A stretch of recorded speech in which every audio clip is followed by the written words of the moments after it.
ठीक है। यस प्रभु जी। हरे कृष्णा प्रभु जी। सादर प्रणाम। हरे कृष्णा सभी को सादर प्रणाम। हम सभी भक्त ग्रुप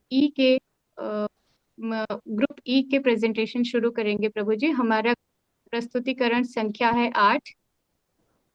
हाँ प्रभु जी, हमारे ग्रुप का प्रश्न है भगवत गीता 1 से 6 और अध्याय 7 में 7.4 7.5।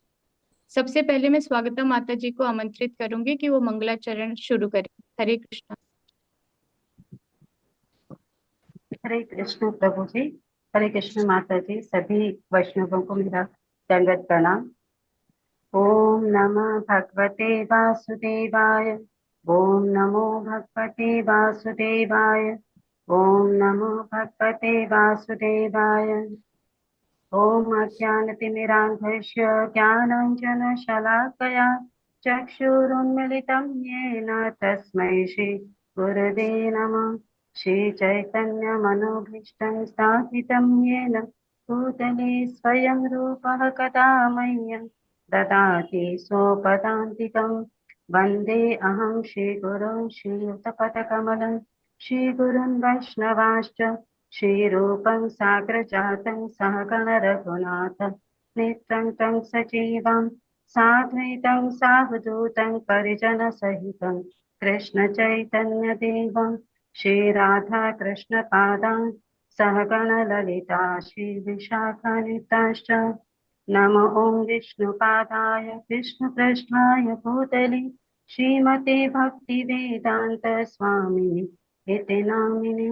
नमस्ते सारस्वती देवे गौरवाणी प्रचारिणे निर्विशेष शून्यवादी पाश्चात्य देशतारिणे।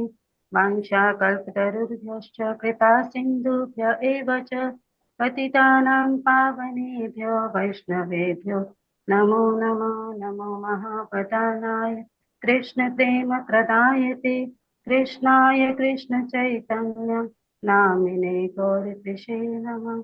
हे कृष्ण करुणा सिंधु दीनबंधु जगतपते गोपेश गोपिका कांत राधा कांत नमस्तुते।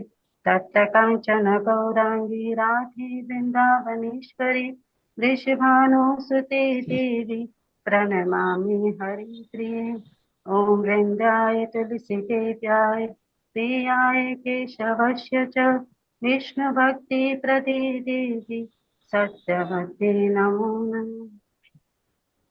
जय श्री कृष्ण चैतन्य प्रभु नित्यानंद श्री अद्वैत गदाधर श्रीवासादि गौर भक्तवृंद। हरे कृष्ण कृष्ण कृष्ण हरे हरे हरे राम राम राम हरे हरे। जगतगुरु श्रील प्रभुपाद की जय। हरे कृष्ण। सभी को अपने आरती माता जी को आमंत्रित करना चाहूंगी, वे अपना प्रस्तुतिकरण प्रस्तुत करें। हरे कृष्णा। धन्यवाद माता जी। हरे कृष्ण माता जी। हरे कृष्ण प्रभु जी, सादर प्रणाम। प्रभु जी, मेरा प्रश्न भगवत गीता अध्याय 1 से 6 में श्री प्रभुपाद के अभिप्रायों से कृष्ण के निर्देशों और कथनों के संदर्भ में वैराग्य या त्याग के वास्तविक अर्थ की व्याख्या करें। भगवत गीता के अध्याय 1 से 6 में भक्ति, आत्मज्ञान और वैराग्य को प्रमुख गुणों के रूप में बताया है जो व्यक्ति को जीवन के सत्य की ओर ले जाते हैं। वैराग्य का वास्तविक अर्थ केवल भौतिक वस्तुओं का त्याग नहीं, बल्कि ईश्वर के प्रति समर्पण की भावना से कर्म करना है। आत्मज्ञान प्राप्त करने के लिए व्यक्ति को स्थिर मन, ध्यान और भक्तिपूर्ण कर्म करने की आवश्यकता होती है, जैसा कि कृष्ण ने अर्जुन को सिखाया। अध्याय 2 में कृष्ण समझाते हैं कि जैसे शरीर बदलता है, आत्मा भी शरीर त्याग कर नया शरीर धारण करती है। कर्मयोग में कृष्ण ये समझाते हैं कि संसार में कर्म करते हुए भी व्यक्ति आत्मज्ञान प्राप्त कर सकता है। कर्म से बचना नहीं है, बल्कि कर्म को भगवान को अर्पित करना ही सच्चा त्याग है। वहीं अध्याय 3 में कर्म को यज्ञ के रूप में भगवान को अर्पित करने से व्यक्ति बंधन मुक्त होता है। त्याग का यही सच्चा अर्थ है, कर्मों को भगवान के प्रति अर्पित करना, न कि निष्क्रिय हो। अध्याय 4 में श्रील प्रभुपाद समझाते हैं कि जो व्यक्ति परमात्मा में स्थित है उसके सभी कर्म स्वतः ही भगवान को अर्पित हो जाते हैं। ऐसे व्यक्ति का कर्म त्यागमय होता है और वह बंधन मुक्त रहता है। अध्याय 5 में कर्म का फल त्यागने से ही व्यक्ति को अध्याय 5 में बताया गया है, कर्म का फल त्यागने से ही व्यक्ति शांति प्राप्त करता है। वैराग्य का अर्थ है कर्म के फल में आसक्ति का त्याग करना।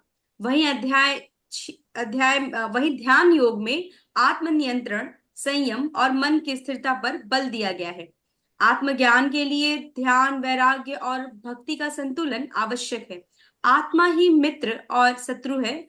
जो मन को नियंत्रित कर लेता है वह आत्मज्ञान के पथ पर अग्रसर हो जाता है। हरे कृष्णा प्रभु जी, अब मैं अपनी वाणी को यहीं विश्राम देती हूँ और स्वागतिका माता जी को आमंत्रित करती हूँ प्रस्तुतिकरण के लिए। हरे कृष्ण।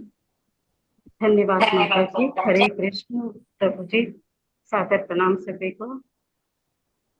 मेरा प्रश्न है, भगवत गीता अध्याय 2 से 6 श्लोकों और तात्पर्य के संदर्भ में अपने शब्दों में अन्य योग प्रणालियों पर भक्ति की श्रेष्ठता स्थापित करें। पहला प्रश्न है, कलयुग में भक्ति योग के अलावा अन्य योग प्रणालियों की अव्यवहारिकता। कलयुग में भक्ति योग के अलावा ध्यान योग और सत्संग जैसे तरीकों से भी भगवान की प्राप्ति की जा सकती है, लेकिन कलयुग में योग का मतलब व्यायाम समझते हैं और कृत्रिम चेष्टा करते हैं, जिसे जैन और योगासन कहते हैं। योग का मतलब है सारी इंद्रियों को भगवत प्राप्ति में लगाना, लेकिन कलयुग के लोग योग, अष्टांग योग अपनी शारीरिक सुंदरता को बढ़ाने के लिए करते हैं। दूसरा प्रश्न, भक्ति योग में अन्य योग प्रणालियों के सभी घटक कैसे समाहित है? योग अभ्यास से मनुष्य भौतिक धारणाओं से क्रमशः विरक्त हो जाता है। यह योग का प्रमुख लक्षण है। भक्ति योग समस्त योगों की परम सिद्धि है। अन्य योग तो भक्ति योग में भक्ति तक पहुंचने के साधन मात्र हैं। इससे योग में मन, शरीर और आत्मा की एकता का अनुभव करने का सबसे सीधा तरीका माना जाता है। योग अभ्यास करने वाले को दृढ़ संकल्प होना चाहिए और धैर्य पूर्वक अभ्यास करना चाहिए। तीसरा प्रश्न, अन्य योग प्रणालियों का अभ्यास किए बिना भक्ति योग का अभ्यास कैसे किया जा सकता है? इस दंभ प्रदान युग में हठ योग, ध्यान योग तथा ज्ञान योग का अभ्यास करते हुए अनेक अवरोध आ सकते हैं, किंतु कर्म योग या भक्ति योग की सर्वोत्तम पद्धति कृष्ण भावनामृत है। बृहद नारदीय पुराण में कहा गया है कि कलयुग में जबकि लोग अल्पजीवी आत्म साक्षात्कार में मंद तथा चिंताओं से व्यक्त रहते हैं, भगवत प्राप्ति की सर्वश्रेष्ठ माध्यम भगवान के पवित्र नाम का कीर्तन है। श्रीमद् भागवतम के 12.13.23 के श्लोक में नाम संकीर्तनम यस्य सर्व पापो प्रनाशनम प्रणामो दुख शमनम तम नमामि हरिं परम। अब मैं अपनी वाणी को यही विराम देती हूँ और देवेश प्रभु जी को आमंत्रित करना चाहती हूँ वे अपना प्रस्तुतिकरण प्रस्तुत करें। हरे कृष्ण। धन्यवाद माता जी। हरे कृष्णा। दंडवत प्रणाम प्रभु जी। सभी वैष्णव भक्त को दंडवत प्रणाम। मेरा सवाल है, आध्यात्मिक साधना के अन्य सभी रूपों के ऊपर भक्ति योग के अभ्यास में गहरी आस्था और प्रशंसा को अपने शब्दों में व्यक्त करें। अपनी प्रतिक्रिया में भगवद गीता अध्याय 1 से 6 के सहायक संदर्भ प्रदान करें। आध्यात्मिक साधना में जब व्यक्ति भक्ति योग का अभ्यास करता है तो यह अपने जीवन के सभी गतिविधियों को भगवान की सेवा और प्रेम में अर्पित कर देता है। भक्ति योग को एक विशिष्ट और श्रेष्ठ मार्ग के रूप में देखा जा सकता है, क्योंकि यह ईश्वर के प्रति पूर्ण समर्पण, प्रेम और आस्था पर आधारित है। भगवान भक्ति योग का महत्व बार बार प्रतिपादित किया है। यहाँ कुछ महत्वपूर्ण बिंदुओं का उल्लेख कर रहा हूँ। गीता में कर्मों का महत्व को समझाते हुए श्री कृष्ण कहते हैं कि कर्म तो सभी को करने होता है, लेकिन जब यह कर्म ईश्वर को समर्पित किया जाता है तो यह व्यक्ति बंधन से मुक्त करता है। अध्याय 3 कर्मयोग में श्री कृष्ण बताते हैं कि जब व्यक्ति निष्काम भाव से केवल ईश्वर के भक्ति में कर्म करता है तो यह मोक्ष के मार्ग पर अग्रसर होता है। श्री कृष्ण अर्जुन से कहते हैं कि ईश्वर में स्थिर रहकर कर्म करे और उसका फल ईश्वर को अर्पित करे। यह कर्म भी एक प्रकार से भक्ति है। अध्याय 6 में ध्यान योग की चर्चा होते हैं। जहाँ श्री कृष्ण अर्जुन को सिखाते हैं कि अभ्यास और वैराग्य के माध्यम से मन को स्थिर किया जा सकता है। यहाँ भी भक्ति योग का संकेत मिलता है, क्योंकि जब व्यक्ति अपने मन और हृदय को ईश्वर को और समर्पित करता है तो यह अभ्यास सहज रूप से ध्यान की ओर ले जाता है। भक्ति का सर्वोच्च महत्व श्री कृष्ण स्पष्ट रूप से कहते हैं कि चाहे व्यक्ति किसी भी योग के साधना अनुसरण कर रहा है, यह उसमें भक्ति का समावेश नहीं है तो यह साधना पूर्ण नहीं माना जाती। भक्ति योग यह साधना है जो सभी योग को एक सूत्र में बांधती है। यह कारण है कि भगवान श्री कृष्ण ने अर्जुन से कहा है, मामेकं शरणं व्रज, सिर्फ मेरी शरण में आओ। यह शरणागति और ईश्वर पर अटूट विश्वास भक्ति योग की आत्मा है। अतः भक्ति योग का न केवल व्यक्ति को ईश्वर के साथ व्यक्तिगत और गहन संबंध बनाने की अनुमति देता है, बल्कि यह अन्य साधना को भी सफल बनाता है। गीता के पहले 6 अध्यायों में कर्मयोग, ध्यान योग और ज्ञान योग का वर्णन है, लेकिन इन सब का चरम रूप तब प्राप्त होता है जब यह भक्ति में लीन हो जाते हैं।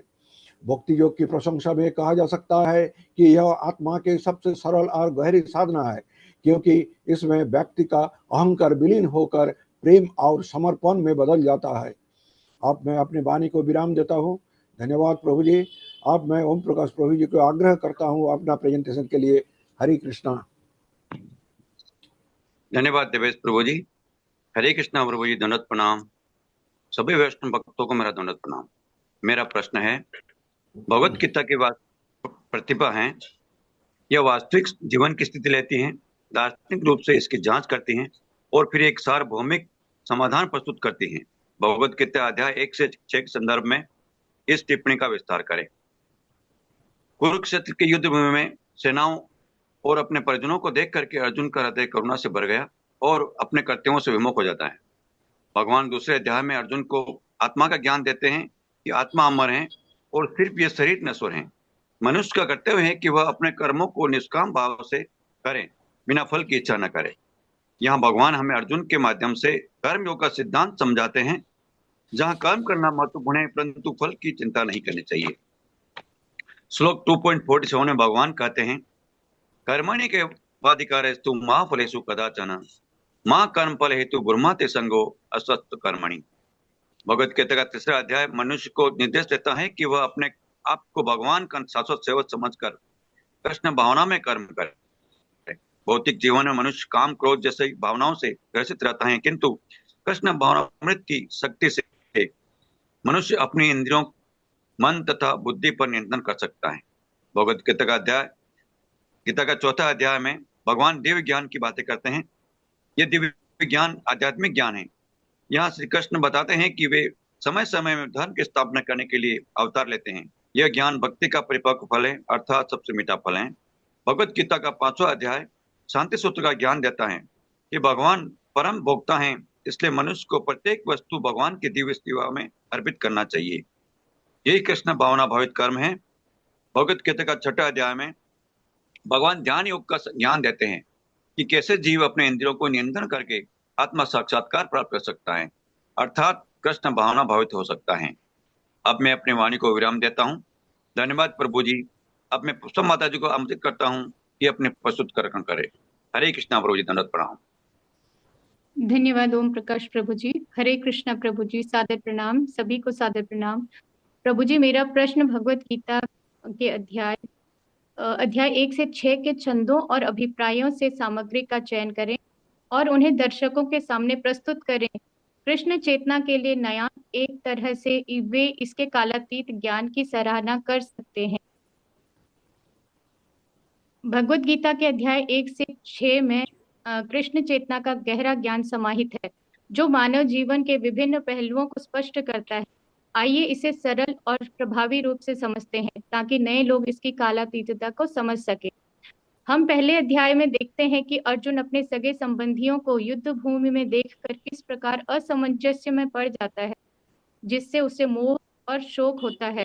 यह स्थिति हमें यह सिखाती है कि हमें केवल भौतिक दृष्टिकोण से निर्णय लेना सही नहीं होता, हमें आध्यात्मिक मार्गदर्शन की भी आवश्यकता होती है। द्वितीय अध्याय में जब भगवान अर्जुन को उपदेश देना प्रारंभ करते हैं तो अर्जुन को बताते हैं कि अपने कर्तव्यों का पालन करें और उसे स्वधर्म के बारे में बताते हैं। आत्मा की अमरता का ज्ञान देते हुए कहते हैं कि यह शरीर नश्वर है लेकिन आत्मा अमर है। यह ज्ञान हमें मृत्यु के भय से मुक्त करता है।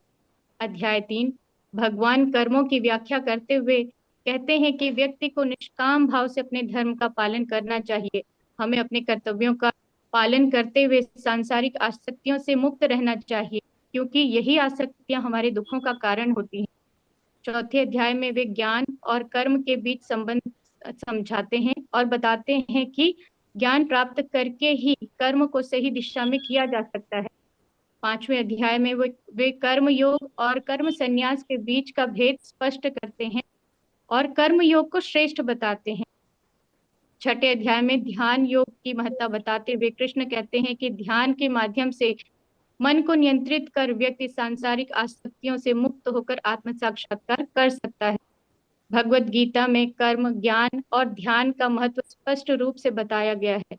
इनसे हम जीवन के गहरे सत्य को समझ सकते हैं और इससे अपने व्यक्तिगत जीवन में लागू कर सकते हैं। इन सिद्धांतों को अपनी आत्मा और चेतना के विकास के लिए उपयोग किया जा सकता है। अब मैं अपनी वाणी को यहीं पे विराम देती हूँ और सिंबू प्रभु जी से आग्रह करूंगी कि वो प्रस्तुतिकरण जारी रखे। हरे कृष्णा प्रभु जी।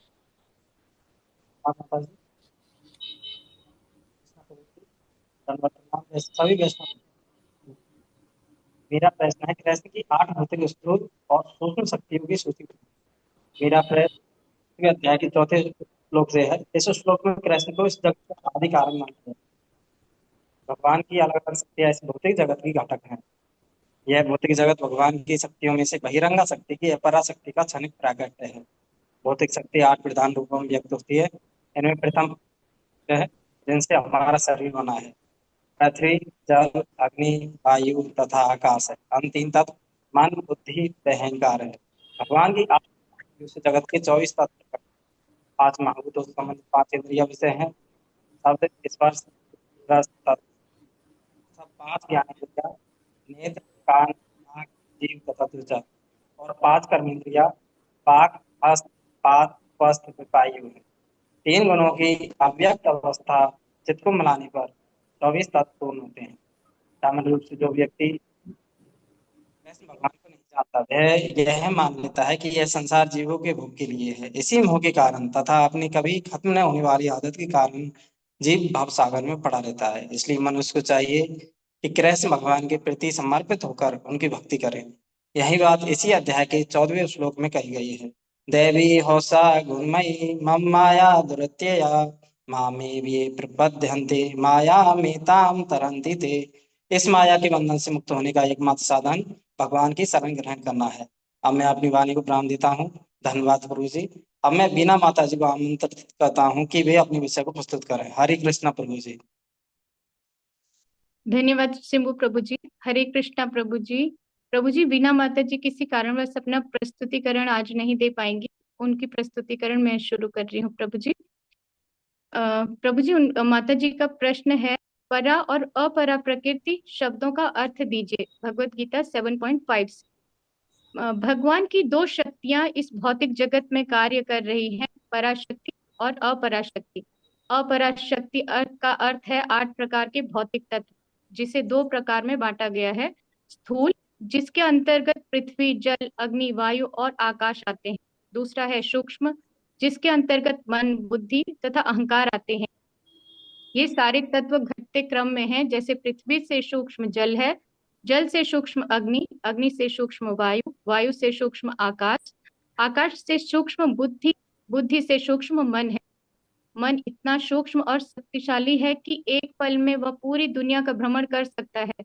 वहीं दूसरी तरफ भगवान की एक और शक्ति है, जिसे पराशक्ति कहते हैं। जीवात्मा इसी पराशक्ति के अंतर्गत आता है। जीव परमेश्वर की पराशक्ति है और यह वही शक्ति है जिसके कारण यह सारा संसार कार्यशील है। जीव सदैव भगवान द्वारा नियंत्रित होते हैं। जीवों का कोई स्वतंत्र अस्तित्व नहीं है। सारे जीव परमेश्वर की पराशक्ति हैं, क्योंकि उनके गुण भगवान के समान हैं, पर मात्रा में कम। पराशक्ति अपराशक्ति को नियंत्रित करती है।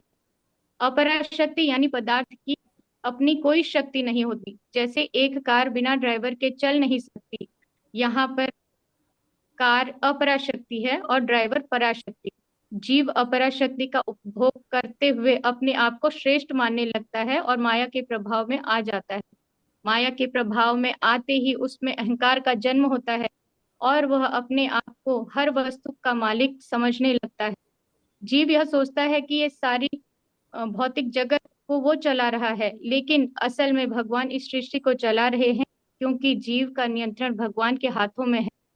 अब मैं अपनी वाणी को विराम देती हूँ। यहाँ पर हमारे ग्रुप ई का प्रस्तुतिकरण समाप्त होता है। हरे कृष्णा। वाञ्छा कल्पतरुभ्यश्च कृपा सिन्धुभ्य एव च पतितानां पावनेभ्यो वैष्णवेभ्यो नमो नमः। हरे कृष्णा हरे कृष्णा कृष्णा कृष्णा कृष्णा कृष्णा हरे कृष्णा हरे, हरे हरे हरे राम राम राम हरे हरे। अनंत कोटि वैष्णव वृंद की जय। श्रील प्रभुपाद की जय। बात की हरे जय। जय। हरे कृष्णा। सभी को धन्यवाद। बहुत अच्छी और छोटी सी प्रस्तुति, पॉइंट टू पॉइंट, अच्छा लगा। ये बीना माता जी का जब आया तो प्रेजेंटेशन नहीं शो हुई, प्रेजेंटेशन पहले ही किसी ने बंद कर दी। उनका पीपीटी नहीं था क्या? प्रभु जी पीपीटी है उनका, शायद वो नेटवर्क की प्रॉब्लम की वजह से हो गया होगा। तो इसमें 1 से 6 आया तो आपने देखा, इसमें कर्म के बारे में भी बताया जाए कि कर्म से हम बंध जाते हैं, करते हैं। तो इसमें प्रश्न ये है कि आप लोगों ने अगर ढंग से पढ़ा होगा कि कर्म से अगर बंध जाते हैं तो कर्म तो हमें करना ही पड़ेगा। पूरे दिन तो हम निष्काम कर्म कर नहीं सकते, ना कोई करता है। अब अगर कर्म से बंध जाते हैं तो कर्म से नहीं बंधे तो आचार्य लोग या भगवत गीता में भगवान श्री कृष्ण जब अर्जुन से क्वेश्चन और प्रश्न और मतलब प्रश्न और उत्तर हो रहा है, तो किससे हम बच सकते हैं अगर हम बंधन से अगर छूटना चाह रहे हैं। कर्म से हम बंधते हैं तो हम बच किससे सकते हैं? कर्म से तो बच नहीं सकते हमें, और निष्काम कर्म पूरे दिन कर नहीं सकते हैं, ना कोई कर पाता है, तो बचेंगे कैसे? तो इसमें 1 से 6 में ऐसे क्या वर्णन आता है कि जिससे हम ये बता पाए कि इसकी वजह से हम बच पाएंगे।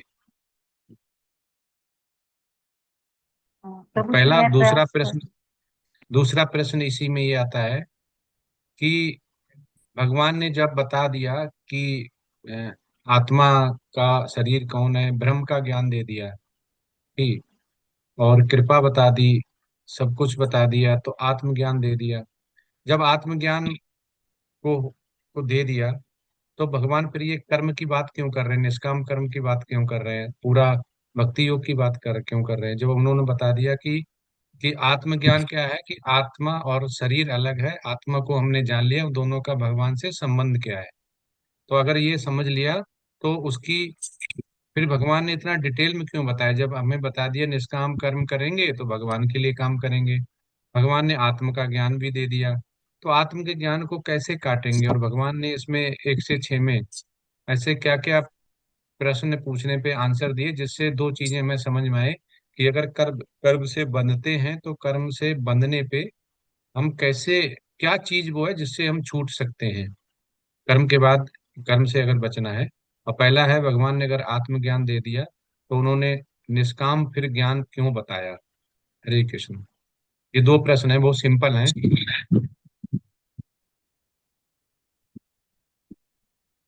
हरे कृष्ण प्रभु प्रभु। जी माता जी आप। प्रभु जी इसमें कर्म के बारे में बताया गया है कि हमें तीन तरीके के कर्म, इसमें तीन तरीके के कर्मों की व्याख्या की गई है, जिसमें कि कर्म सकाम कर्म है, अकर्म है और विकर्म है। हमें ना तो विकर्म करना है ना सकाम कर्म करने हैं, हमें अकर्म करना है, जो कि भगवान को सेंटर में रख करके करने हैं। क्योंकि अगर हम विकर्म करते हैं तो वो हमें बंधनों से बांधते हैं, वो जन्म और मृत्यु के चक्कर में हमें बांधते रहते हैं। और सकाम कर्म भी हमें इच्छाओं, वो भी हमें बार बार पुनः जन्म लेने के लिए बांधते रहते हैं। तो इसीलिए हमें अ, विकर्म करने, सॉरी, हमें अ, विकर्म करने चाहिए, भगवान को विकर्म सेंटर में। विकर्म नहीं माता जी, अकर्म अच्छा। निष्काम कर्म करना चाहिए। सॉरी जी, विकर्म वो होते निष्काम हैं कर्म जो करना कि चाहिए शास्त्रों के विरुद्ध होते हैं, उन्हें जी। विकर्म बोलते हैं। पाप मतलब जो शास्त्रों में नहीं लिखा। कोई बात नहीं माता जी, आप बता सही रही हैं, लेकिन आप नाम में कंफ्यूज हो रही हैं। जी हम भाव समझ जी सकते प्रभु, हैं। सॉरी प्रभु। हाँ, तो आ माने नहीं कर्म, ऐसे याद रखो। जो कर्म नहीं है, आ माने नहीं, कर्म नहीं है, वो मतलब भगवान के लिए जो कर्म नहीं है, कर्म मतलब सकाम कर्म, बॉडी के लिए नहीं है। जितना बॉडी स्तर पे करते हैं वो सारे कर्म होते हैं, सकाम कर्म होते हैं। जैसे हमें शरीर अच्छा करना है तो हमें जिम चाहिए, हमें अच्छा खाना चाहिए, ज्यादा सोना चाहिए, ज्यादा कपड़ा चाहिए, हर चीज बॉडी के लिए, उसको बोलते हैं सकाम। और जो निष्काम और अकर्म मतलब एक ही चीज है, निष्काम भगवान के लिए करना, और विकर्म हो गया जो शास्त्रों के, गुरु साधु और शास्त्र के विरुद्ध है ये। अब माता जी ये तो होगी डेफिनेशन जो आपने बताई, इन तीनों से हमें पता होते हुए भी अगर हम बचेंगे तो 1 से 6 चैप्टर में हमने पढ़ के ये क्या समझा कि इससे बच कैसे सकते हैं, अगर बचना है तो इससे ऊपर क्या है। प्रभु प्रभु जी, जी हम मैं थोड़ा, कर्म जी जी माता कर्म जी किए बोलिए। बिना तो हम नहीं रह सकते हैं प्रभु जी, इसीलिए हमें कर्मों को ऐसे डायरेक्शन में करना है कि वो हम भगवान को समर्पित कर दें। जैसे हम अगर किसी की सेवा भाव से भी अगर किसी की हेल्प करना चाह रहे हैं तो वो भगवान को बोलें कि भगवान ये हम उसमें आपका स्वरूप देख रहे हैं, और अगर वो इस स्थिति में है तो मैं उनकी मदद करना चाहती हूँ या चाहता हूँ। तो इस तरीके से हम उन कर्मों के बंधनों से पार उतर सकते हैं प्रभु जी। कैसे माता जी उतरेंगे कैसे, प्रश्न तो ये है, ये हमें पता तीनों तरह ये होते हैं, लेकिन ये समझने के लिए हम क्या करेंगे, तो भगवान क्या बोलते हैं। हरे कृष्णा प्रभु जी। हाँ यस। अ, चौथे चौथे अध्याय के 22वें श्लोक में दिया गया है कि जो लाभ से संतुष्ट है, द्वंद से मुक्त है और ईर्ष्या नहीं करता है, सफलता या असफलता दोनों में स्थिर रहता है, वह कर्म से कभी नहीं बंधता। जी प्रभु जी आपने सही बोला, लेकिन इसमें लिंक मिसिंग है जिससे हम लोग भ्रमित हो जाते हैं। तो जो लिंक है वो अभी लिंक शब्द नहीं आ पाया है जिसको हम समझते हैं। जी। जैसे भगवान ने आत्मा का ज्ञान दे दिया, फिर हम यहाँ पे कर्म की बात कर रहे हैं, निष्काम कर्म। जब आत्म का ज्ञान दे दिया तो फिर भगवान ने निष्काम बताया क्यों। सबसे बड़ा तो आत्मा ज्ञान, हम कहते हैं कि आत्मा क्या है, शरीर क्या है, हमें वही समझ के चलना है। फिर भगवान कह रहे हैं निष्काम।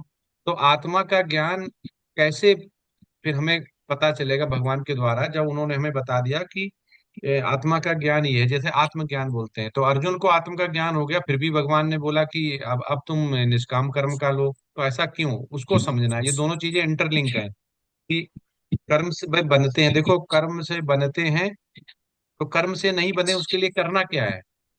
आप बोलेंगे प्रभु कर्म से नहीं बनेंगे तो निष्काम कर्म करना है, तो वो तो पता है निष्काम कर्म करना, लेकिन वो करना कैसे है, वो चीज क्या है जिससे हम ये समझ में आता है। मैं बोलूं प्रभु जी, हाँ अगर यस आपके माता आगे। जी। सो प्रभु जी, भगवत गीता 1 से 6 अध्याय में कर्म को कैसे हम त्याग करें, कर्म को कैसे आत्मा को नियंत्रित करके प्रभु में लगाए ताकि हमें हमारे ऊपर कर्म का कोई प्रभाव ना रहे, हम माया से दूर रहे। तो प्रभु जी इसमें प्रभु बोलते हैं कि सबसे पहले हमें अपने आत्मा को नियंत्रित करना है, संयम करना है और स्थिर रखना है। स्थिर आत्मा हम को, कैसे मन रख को। सकते? मन को स्थिर रखना है, क्षमा हाँ। चाहती हूँ। मन को स्थिर रखना है, और जब हमारा मन स्थिर हो जाएगा प्रभु जी, अगर हमारी आत्मा नियंत्रित होगी, हमारे अंदर संयम आ जाएगा, हम अपने मन को नियंत्रित कर लेंगे, तो ऑटोमेटिकली वो मन हमारा जो है वो प्रभु में लीन रहेगा। क्योंकि जब स्थिर मन रहता है तो हम अंदर अपने हृदय में जो हमारे ईश्वर का वास है, हम उनको उनसे कनेक्ट कर पाते हैं। उसके बाद प्रभु बोलते हैं कि अब तुम कर्म करो, और कर्म को तुम यज्ञ यज्ञ भाव समझकर मुझे अर्पित करो।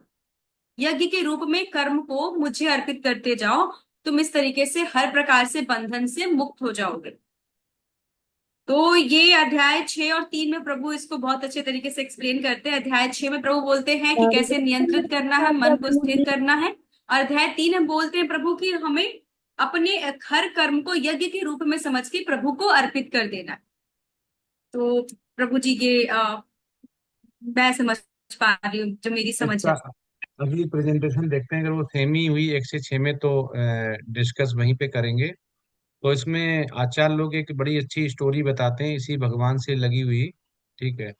उसमें क्या बोलते हैं, जब भगवान श्री कृष्ण माखन चोर करने जाते थे तो गोपिकाओं ने ये तरीका निकाला कि ये तो बड़ा नटखट है, इसकी माँ से शिकायत करते हैं तो भी ये कुछ नहीं होता, और हम कभी रंगे हाथ नहीं पकड़ पाते हैं। तो उन्होंने क्या हुआ, उनमें घंटी बांध दी सारी, जितनी जो गागर टांगते हैं मिट्टी के बर्तन, उसमें मक्खन, बोला कि अब आएगा तो पकड़ा जाएगा।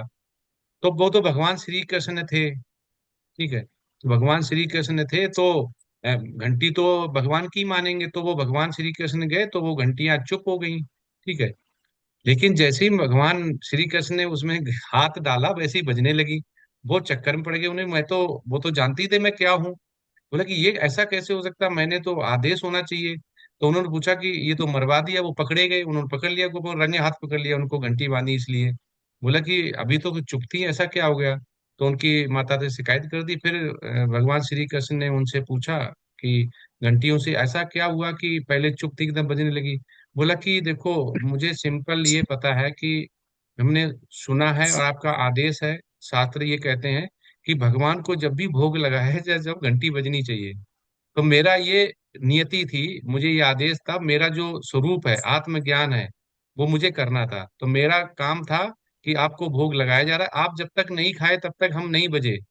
लेकिन जैसे ही आपने हाथ डाल के मुंह में रखा, हमने बजना चालू कर दिया। तो ये क्या होता है, कर्म है ऐसे ही।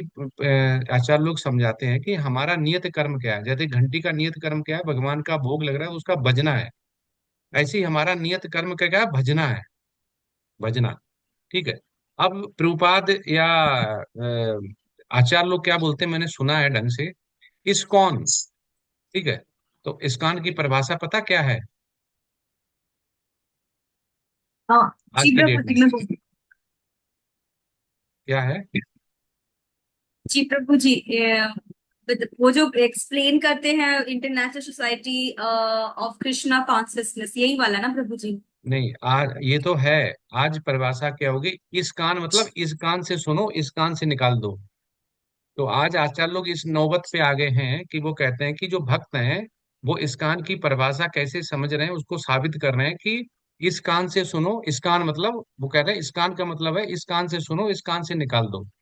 हमें कान से निकालना नहीं, हमें केवल सुन के अंदर ले जाना है। हमें इस कान से सुनना है, इस कान से भी सुनना है, दोनों कान से। तो इस कान इसलिए बनाया गया है कि हमें इससे सुनना है, ये नहीं करना है इसका कि इस कान से सुना इस कान से निकाल दे। तो जो जैसे घंटी का है वैसे ही इसमें आत्मज्ञान और निष्काम का है। तो अगली प्रेजेंटेशन करते हैं, उसके बाद डिस्कस करते हैं। बहुत अच्छा टॉपिक है ये, क्योंकि 1 से 6 में ये आचार्य लोग बहुत ढंग से डिस्कस करते हैं, समझ में आना चाहिए क्योंकि भगवान हमें कहना क्या चाहते हैं। और जैसे हमने स्टार्टिंग बोला कि आज आपका, क्योंकि प्रेजेंटेशन मुझे पहले आ जाती है ना कि कौन सी प्रेजेंटेशन होगी, भेजते हैं। तो 1 से 6 में इसलिए मैंने पहले माता जी ने जो भजन किया था कि हम जैसा खाएंगे वैसी ही डकार आएगी, ठीक है। सिंपल सी बात है, हमारे हमारे हृदय से, हमारे शरीर से। प्रभुपाद की जब अंतिम समय आ रहा था, तो जो अभी दामोदर मंथ में बहुत से आचार्यों ने उनका गुणगान किया, तो उनके शरीर से, जब तक उनका अंत समय नहीं आया तब तक उनके शरीर से ऐसा तेज और ऐसा वातावरण, ऐसी सुगंध नहीं आ रही थी। लेकिन जैसे ही जैसे उनका अंत समय नजदीक आ रहा तो उनका शरीर परिवर्तित होना लगा, उसमें वो आने लगा, सुगंध आने लगी और तेज निकलने लगा। तो कैसे ये किससे आता है, जैसे कि हमारे अंदर क्या, हमने क्या खाया, तो वैसे ही हमारी नियत आती। तो प्रभुपाद ने बहुत सुना अपने गुरु को, आचार्यों को, और उसके बाद ही उन्होंने प्रचार प्रसार किया। तो हमारी भी जो आचार होते हैं उनको हम वैसे ही फॉलो करने चाहिए। और जैसे बोलते हैं कि हमें अनुकरण और अनुसरण में, पता नहीं इसमें प्रश्न आया था या मंडे को हम वो भक्ति शास्त्री करते हैं उसमें आया था कि प्रभु जी अनुकरण और अनुसरण में क्या अंतर है, ज्यादा समझ नहीं पाते हैं। तो ये बहुत जरूरी होता है। कभी कभी हम क्या करते हैं कि अनुसरण के चक्कर में हम अनुकरण करने लगते हैं, क्योंकि बहुत थिन लाइन होती है उनके बीच में, तो हमें उससे भी बचना है। तो अगली प्रेजेंटेशन करते हैं, फिर इस दोनों टॉपिक पे बात करते हैं। हरे कृष्णा। अभी किसकी है? हरे कृष्णा प्रभु जी, ग्रुप एफ। कौन ग्रुप कौन करेगा शेयर, कौन प्रभु करेगा? देव ज्योति सरकार प्रभु जी हैं, उनको को होस्ट बना दीजिए। यस माता जी,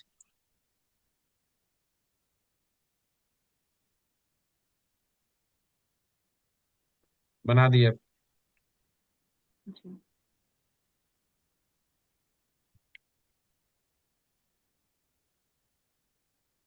हरे हरे कृष्णा कृष्णा। देव प्रभु जी, स्क्रीन शेयरिंग करिए। हरे कृष्णा। इको हो रहा है प्रभु जी का।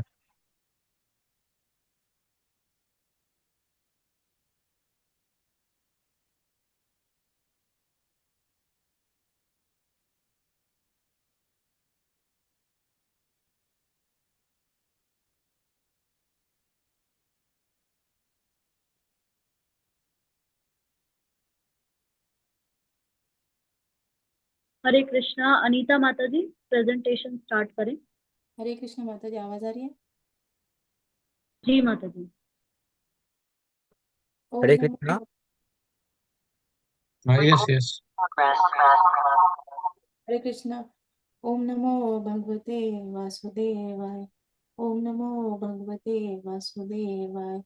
ओम नमो भगवते वासुदेवाय। मैं ग्रुप एफ की तरफ से सभी को स्वागत करती हूँ। हरे कृष्णा प्रभु जी, हरे कृष्णा माता जी, धन्यवाद प्रणाम।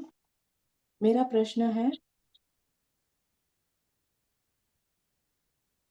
प्रश्न है कृष्ण को भौतिक दुनिया में 6 तरीके से देखा जा सकता है। जल का स्वाद है, सूर्य तथा चंद्रमा का प्रकाश है, वनस्पतियों में रस प्रदान करते हैं, वैदिक मंत्रों में ओमकार है, आकाश में ध्वनि है, मनुष्यों में सामर्थ्य है, अग्नि में ताप है। भगवान के विभूतियां अमंग हूँ ऑफ व्हाट? पानी में स्वाद है, चंद्र सूर्य रोशनी है, वैदिक मंत्रों में ओम है, इथर में ध्वनि है, आदमी में योग्यता है, पृथ्वी में सुगंध है, आग में तपिश है, समस्त जीवों का जीवन, सभी तपस्याओं में तपस्या, सभी अस्तित्व में मूल बीज, सभी बुद्धिमानों में बुद्धि, सभी शक्तिशालियों पुरुष में कौशल, सभी बलवानों में बल, धार्मिक सिद्धांतों के विपरीत नहीं। हाँ। मैं श्रुति माता जी से आग्रह करती हूँ प्रस्तुति को आगे बढ़ाए। हरे कृष्ण। धन्यवाद माता जी। हरे कृष्ण प्रभु जी। हरे कृष्ण माता जी। सभी को कृष्ण भक्तों को सादर प्रणाम। मेरा प्रश्न है अध्याय 7 के श्लोक 15-16 में आए दुष्कृतिनों और सुकृतिनों शब्द का हिंदी अर्थ दीजिए। दुष्कृतिनों का अर्थ है बुरे कर्म करने वाले पापात्मा लोग जो जन्म जन्मांतर से पाप करते आए हैं। भगवान का जीव का भगवान से क्या संबंध है? मनुष्य जन्म का उद्देश्य क्या है? जानना नहीं चाहते। ऐसे विवेकहीन दुष्कृति लोग जो अपने स्वार्थ और अज्ञान के कारण गलत कार्य करते हैं, जैसे कि हिरण्यकश्यपु और रावण। उनके मन और बुद्धि में अहंकार, लोभ, क्रोध आदि नकारात्मक भाव होते हैं। भगवत विमुख मनुष्य जो निपट मूर्ख है, जो मनुष्य में अधम है, मनुष्यों का शरीर पाकर भी पाप, अन्याय आदि करके नरकों और पशु योनियों की तरफ जा रहे हैं, जिनका ज्ञान माया द्वारा हर लिया गया है तथा जो असुरों की नास्तिक प्रकृति को धारण करने वाले हैं, ये दुष्कृति या दुष्ट लोगों को परिभाषित करते हैं। दूसरी ओर सुकृतिन का अर्थ है शुभ कर्म करने वाले पुण्यात्मक व्यक्ति। ये वह लोग होते हैं जो शास्त्र विधि विधानों का दृढ़ता से पालन करते हैं, जिनके जीवन में सद्गुण, धर्म पालन, पूर्व संस्कारों का बल और भगवान के प्रति विश्वास होता है। उन्हें सुकृतिनों कहा जा सकता है। ऐसे 4 प्रकार के पुण्यात्मक भक्त हैं। उदाहरण अर्थ जो पीड़ा, रोग, विपत्ति में पूर्ण विश्वास के साथ प्रभु को भजते हैं। उदाहरणार्थ द्रौपदी। जिज्ञासु जो परमात्मा को तत्व से जानने की इच्छा से भगवान की भक्ति करता है। उदाहरणार्थ उद्धव जी। श्री कृष्ण ने उद्धव जी को बड़ा ही दिव्य ज्ञान दिया है जो उद्धव गीता के नाम से प्रसिद्ध है। अर्थार्थी सांसारिक सुख, समृद्धि, प्रतिष्ठा आदि की इच्छा रखते हैं। उदाहरणार्थ सुनीति पुत्र ध्रुव। ज्ञानी सच्चे ज्ञानी जो परमात्मा को प्राप्त कर चुके हैं। उदाहरणार्थ बालक प्रहलाद, सुखदेव आदि। अंततः निष्कर्ष ये है कि सुकृति और दुष्कृति का होना उनकी क्रियाओं पर निर्भर नहीं है, प्रत्युत कृष्ण के सम्मुख और विमुख होने पर निर्भर है। जो कृष्ण के सम्मुख है वह सुकृति है और जो कृष्ण के विमुख है वह दुष्कृति है।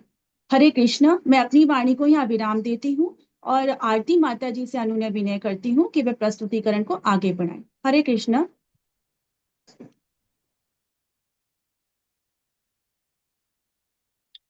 हरे कृष्ण माता जी। हरे कृष्ण प्रभु जी, सादर प्रणाम। मेरा प्रश्न है शुचि संस्कृति और 3 में 4 प्रकार होता है। कृष्ण आत्मसमर्पण करता है और नहीं करता है। नास्तिक योजना निर्माताओं को साहा दुष्कृति कहा गया है, जिसका अर्थ है दुष्टजन। दुष्कृति जा दुष्टु 4 प्रकार होता है। मूढ़ा, नराधाम, माया, अपरित ज्ञाना, आसुरीन, अभावाश्रिता अर्थात आसुरी सिद्धांत वाले दुष्कृति के सर्वदा विपरीत सुकृतिन कहलाता है। अर्थात ये वे लोग हैं जो शास्त्रीय विधि विधानों तथा सामाजिक नियम में को मानता है और परमेश्वर के प्रति भक्ति करता है। इस लोगों के चार श्रेणी है। अर्थ जिज्ञासु, अर्थार्थी अथा ज्ञानी कृष्ण को आत्मसमर्पण करता है। मैं मेरे विराम को मैं वाणी को विराम करके उषा माता जी को आमंत्रित करता हूँ। हरे कृष्ण माता जी, हरे कृष्ण प्रभु जी, सादर प्रणाम। धन्यवाद माता जी।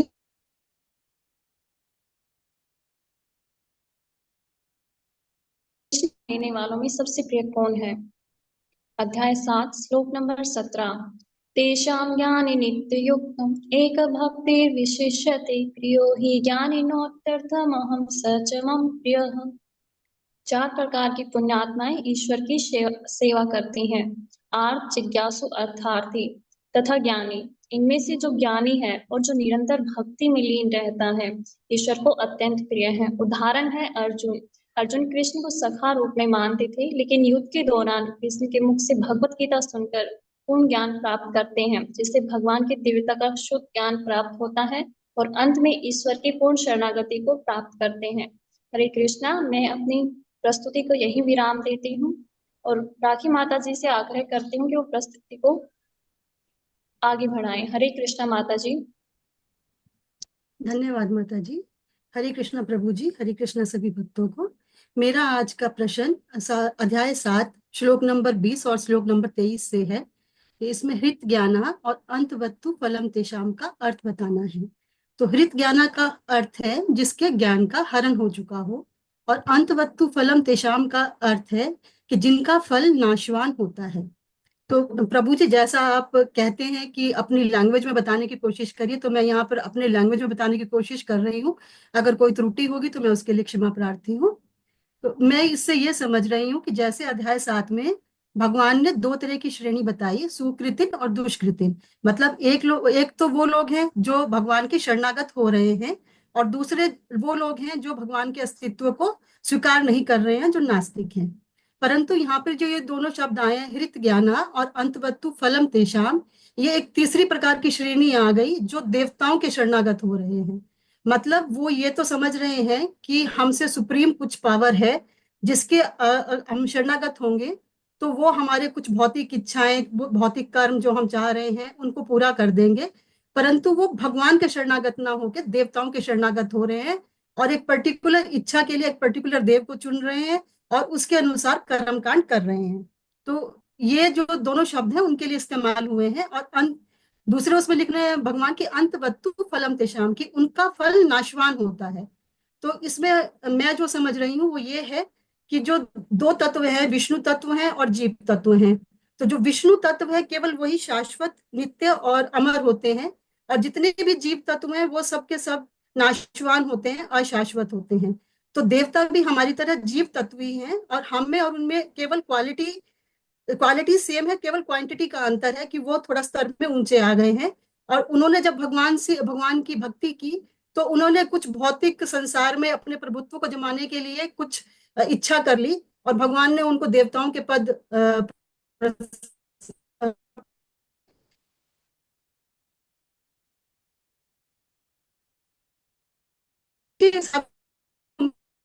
परंतु उनके जब पुण्यकार होंगे अपने पदों से च्युत होंगे। तो मैं यही समझ रही हूँ कि देवता जब भी नहीं है, नित्य नहीं है, तो उनके जो फल प्रदान किया जाएगा वो क्या हो सकता है। हरे कृष्णा। ज्योति प्रभु जी से आग्रह कि वो अपनी प्रस्तुति हरे कृष्णा माता जी, हरे कृष्णा प्रभु जी, मेरा दंडवत प्रणाम सभी को। मेरा प्रश्न है, कृष्ण ने निर्विशेषवादियों का वर्णन किस शब्द से किया है? कृष्ण ने निर्विशेषवादियों का वर्णन अबुद्धय शब्द से किया है। भगवान कृष्ण अपने स्वकार रूप में जहाँ पर अर्जुन से बातें कर रहे हैं, किंतु तब भी निर्विशेषवादी अपने अज्ञान के कारण तर्क करते रहते हैं कि परमेश्वर अंततः स्वरूप नहीं होता। कोई बिना भक्ति के तथा कृष्ण भावना मृत विकासित किए बिना कृष्ण को नहीं समझ सकता। हरे कृष्णा महामंत्र जप से प्रारंभ करके कृष्ण भावना मृत में पूर्णतया तन्मन हो जाता है, तभी वो भगवान को समझ सकता है। अभक्त निर्विशेषवादी मानते हैं कि भगवान कृष्ण शरीर इस भौतिक प्रकृति का बना है और उनके कार्य, उनका रूप इत्यादि सब भी माया है। ये निर्विशेषवादी मायावादी कहलाते हैं। ये परम सत्य को नहीं जानते हैं। हरे कृष्णा प्रभु जी, हरे कृष्णा माता जी। मैं मेरा वाणी को ही विराम देते हुए तानिया माता जी को आमंत्रित करती हूँ। हरे कृष्ण। धन्यवाद प्रभु जी। हरे कृष्ण प्रभु जी, हरे कृष्ण माता जी। सभी भक्तों को मेरा सादर प्रणाम। मेरा आज का प्रश्न है, इच्छा और द्वेष शब्दों को परिभाषित करें और इसके महत्व को संक्षेप में समझाएं। मैं अपने इस प्रश्न का उत्तर इस प्रकार देना चाहूंगी। इच्छा का अर्थ है किसी वस्तु के प्रति कामना और द्वेष का अर्थ है घृणा या ईर्ष्या। जीव की वास्तविक स्थिति है भगवान कृष्ण का दास, परंतु कई बार जीव अपनी प्रवृत्ति के कारण ईश्वर से ईर्ष्या कर बैठता है, क्योंकि वह भी स्वामी बनना चाहता है, अपनी सेवा कराना चाहता है, जिसके कारण उसके हृदय में ईश्वर के प्रति घृणा का भाव उत्पन्न होने लगता है और उसके कारण वह अपनी वास्तविक स्थिति को भुलाकर अपनी इच्छाओं और कामनाओं के प्रति और भी मोहग्रस्त हो जाता है। उदाहरणार्थ शिशुपाल और दुर्योधन। परंतु जो शुद्ध भक्त हैं वह इच्छा तथा द्वेष से मोहग्रस्त नहीं होते। वे जानते हैं कि भगवान ही सबों के स्वामी हैं, अतः वे स्वामी बनने की इच्छा नहीं करते और सदैव भगवान की सेवा में ही प्रसन्न रहते हैं। हरे कृष्ण प्रभु जी। मैं अपनी वाणी को यही विराम देती हूँ और राखी माता जी से आग्रह करती हूँ कि प्रस्तुति का समापन करें। हरे कृष्ण। इसी के साथ ग्रुप एफ की आज की प्रेजेंटेशन यहीं पर समाप्त होती है। हमें धैर्यपूर्वक सुनने के लिए सभी का बहुत बहुत धन्यवाद। त्रुटियों के लिए हम क्षमा प्रार्थी हैं और भविष्य में इनके सुधार के लिए सभी वरिष्ठ जनों से सुझाव अपेक्षित हैं। वाञ्छाकल्पतरुभ्यश्च कृपा सिन्धुभ्य एव च पतितानां पावनेभ्यो वैष्णवेभ्यो नमो नमः। हरे कृष्णा कृष्ण कृष्ण हरे हरे, हरे राम राम राम हरे हरे। हरे कृष्ण। धन्यवाद। हरे कृष्णा। बहुत सुंदर टाइम से किया है। और जैसे राखी माता जी ने बोला कि हम अपनी उसमें भाषा में करेंगे, तो सभी ट्राई करें, क्योंकि हमें अपनी ही भाषा में करना, क्योंकि भगवान ने हमें ऐसी विलक्षण शक्ति दी हुई है। और हमने मनुष्य का जीवन लेके अगर भगवान को नहीं समझ पा रहे हैं, तो हमें उसके धर्म को समझना पड़ेगा कि भगवान ने ऐसा किया क्यों। उसके पीछे जाना पड़ेगा। जैसे डॉक्टर होता है, हमें बीमारी होती है, वो चेकअप करवाता है, कितनी रिपोर्ट्स निकलवाता है, इन्वेस्टिगेट करता है, उसके बाद वो ट्रीटमेंट करता है। तो हमें भी अपना ट्रीटमेंट करवाना पड़ेगा, समझना पड़ेगा। तो सभी से मेरा विनम्र निवेदन है कि भगवान को समझिए। भगवान को समझने के लिए बहुत ज्यादा नहीं चाहिए कि आप पेपर बना के उसको पढ़ें लिखें। सिंपल उसको समझें, अपनी भाषा में बोलें। क्योंकि जब आप प्रचार प्रसार करेंगे, किसी को कन्विंस करेंगे, तो वहां पे तो पीपीटी नहीं होगी ना। कभी कोई भी प्रश्न पूछ सकता आंसर, तो उसको बड़ी सिंपल भाव में समझना है कि ये श्लोका है, ये क्वेश्चन है, इसका आंसर ये है। और उसको पढ़ लो अपनी भाषा में, जैसा भी दो तीन शब्द भी बोल पा रहे हैं, तो ऐसे प्रोग्रेस होती है। तो उसमें बहुत अच्छा लगता है कि हम उसमें अपनी भाषा में, तो भगवान उसकी मदद भी करता है, क्योंकि वो भक्ति में उठना चाह रहा है। अभी क्या होगा कि अगर हमने पढ़ा और हमने आप आजमा के देख लेना, पेपर का लिखा हुआ या पेपर में अपनी भाषा में कि हम ऐसा बोलेंगे सोच के, तो आप कभी भी उसे बगैर देखे नहीं बोल पाएंगे। चाहे वो भक्ति हो, चाहे वो आध्यात्म हो, चाहे मेटलिस्टिक हो। कभी देखना, चाहे वो भौतिक होगा कि हम प्रेजेंटेशन में पोडियम पे जाके बहुत अच्छा बोलेंगे, और जब आप बोलेंगे तो ऐसा बोल जाएंगे कि बाद में जब उतर के आएंगे तो ये बोलेंगे, अरे ये तो मैंने क्या बोल दिया, हम ये भी बोल सकते थे, और अच्छा कर सकते थे, और अच्छा कर सकते। ऐसा होता है, क्योंकि हमारा जो जन्म है वो कोई पहला नहीं है। पता नहीं कितने जन्म हुए होंगे, हमें सबका ही थोड़ा थोड़ा कर्म करते करते वो हमें उसकी अनुभूति रहती है, तो वैसे ही हम करते हैं, तो आदत पड़ जाती है हमारा। अब एक जो ये भी उसी से मिला हुआ था कि कितनी तरह के भगवान को, जैसे अब इसमें ये आता है कि जैसे रावण था, रावण बहुत ही बुद्धिमान और बहुत ही शास्त्र जानने वाला था। और हिरण्यकशिपु था, वो भी बहुत पावर वाला था। ठीक है। लेकिन इन दोनों को अगर देखें, रावण और हिरण्यकशिपु देखें, कंस को देखें तो कंस ने उस जब आकाशवाणी से पहले कंस का आपने कुछ भी नहीं सुना होगा कि उसने बहुत गलत किया, कहीं भी नहीं सुना होगा। ठीक है। और वो अपनी बहन को इतना चाहता था कि आकाशवाणी के बाद भी, उस सब कुछ करने के बाद भी उसके कहीं ना कहीं तो मन में इतना अच्छा होगा, तभी तो उसने बहन को और अपने बहनोई को नहीं मारा ना, जेल में डाल दिया। नहीं तो कोई चाहता कि मेरा मारा जाएगा, तो उसको परिवर्तन ऐसे आया। तो इनमें अगर देखा जाए, भगवान से संबंध अगर देखा जाए या भगवान से कंपेयर किया जाए, कंपेयर कर तो नहीं सकते, लेकिन अगर भगवान से कंपेयर करने के लिए इसलिए बोल रहे हैं कि आचार्य लोग इसका डिस्कस जरूर करते हैं कि अगर हम इसको समझना चाहें तो भगवान ऐसा क्यों नहीं करते हैं, और रावण बुद्धिमान होते हुए भी, शास्त्र होते हुए भी ऐसा क्यों करता है। तो गीता के माध्यम से जो हमने अभी प्रेजेंटेशन की है, उस गीता के माध्यम से हम इसको कैसे समझ सकते हैं कि रावण ने ऐसा क्यों किया, दुर्योधन ने ऐसा क्यों किया, कंस ने ऐसा किया। आध्यात्मिक बताना, ऐसे जेनरिक नहीं, पढ़ के समझ के, बिल्कुल आध्यात्म प्रीचिंग वाला, मतलब कि हमने ये समझा कि वो अभी लेवल 4 है, तो अभी हमें वो समझ में आना चाहिए जो अभी तक यूनिक हो, थोड़ा अलग हटके हो, जिसमें पता चले हमने ये अलग से सीखा। पहले के दो प्रश्न तो हैं कि भगवान ने जब आत्मज्ञान दे दिया तो निष्काम कर्म के बारे में क्यों बोला, जबकि आत्मज्ञान तो उससे बड़ा है।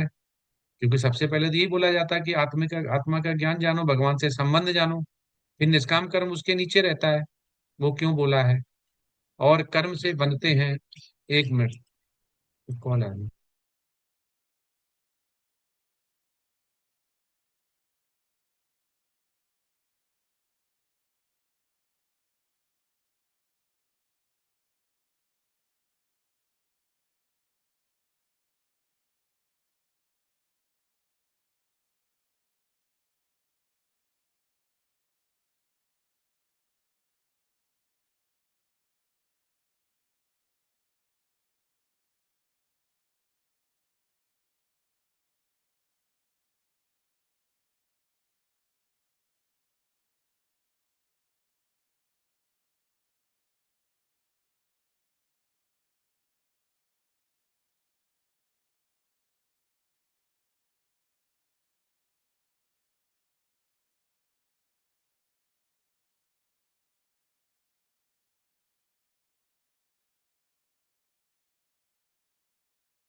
सॉरी, माफी चाहता हूँ, थोड़ा भौतिक था, मेरे सीनियर का कॉल था regarding some profession business requirement.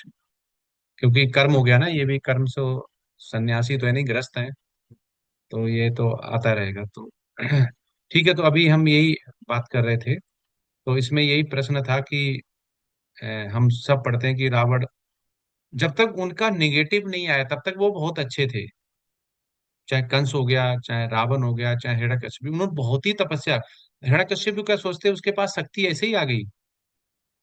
भाई उसने तो बहुत ज्यादा तप किया ना, तभी तो ब्रह्मा जी ने दिया ना। रावण को भी जब वो शिवजी जी के पास गया, बोला मांगो, तो उसने इतना उनको खुश करके मांगा, तो उनको शक्ति मिली। ब्रह्म ब्रह्म जैसे ब्राह्मण होता है वैसे पूरा ही सारा शास्त्रों का पता था, सब कुछ था, उसके बाद भी ऐसा किया। तो ये समझना चाह रहे हैं कि भगवान से अगर समझना चाहें, भगवान ये हैं, उनके पास ये है, तो कैसे समझेंगे, ये प्रश्न है। अगर हम कंपेयर बोलेंगे तो शब्द गलत हो जाएगा, आप ही लोगों में से कोई पकड़ लेगा, बोलेगा भगवान से कंपेयर नहीं कर सकते हैं। भगवान से के बराबर, भगवान से बड़ा कोई नहीं है। लेकिन आचार्य लोग इसका वर्णन जरूर करते हैं कि भगवान भगवान क्यों है, और रावण के पास ये आ गया। तो दोनों में अगर हम करें कि समझाएं किसी को प्रीचिंग के लिए, तो कैसे समझाएंगे, क्या अंतर है?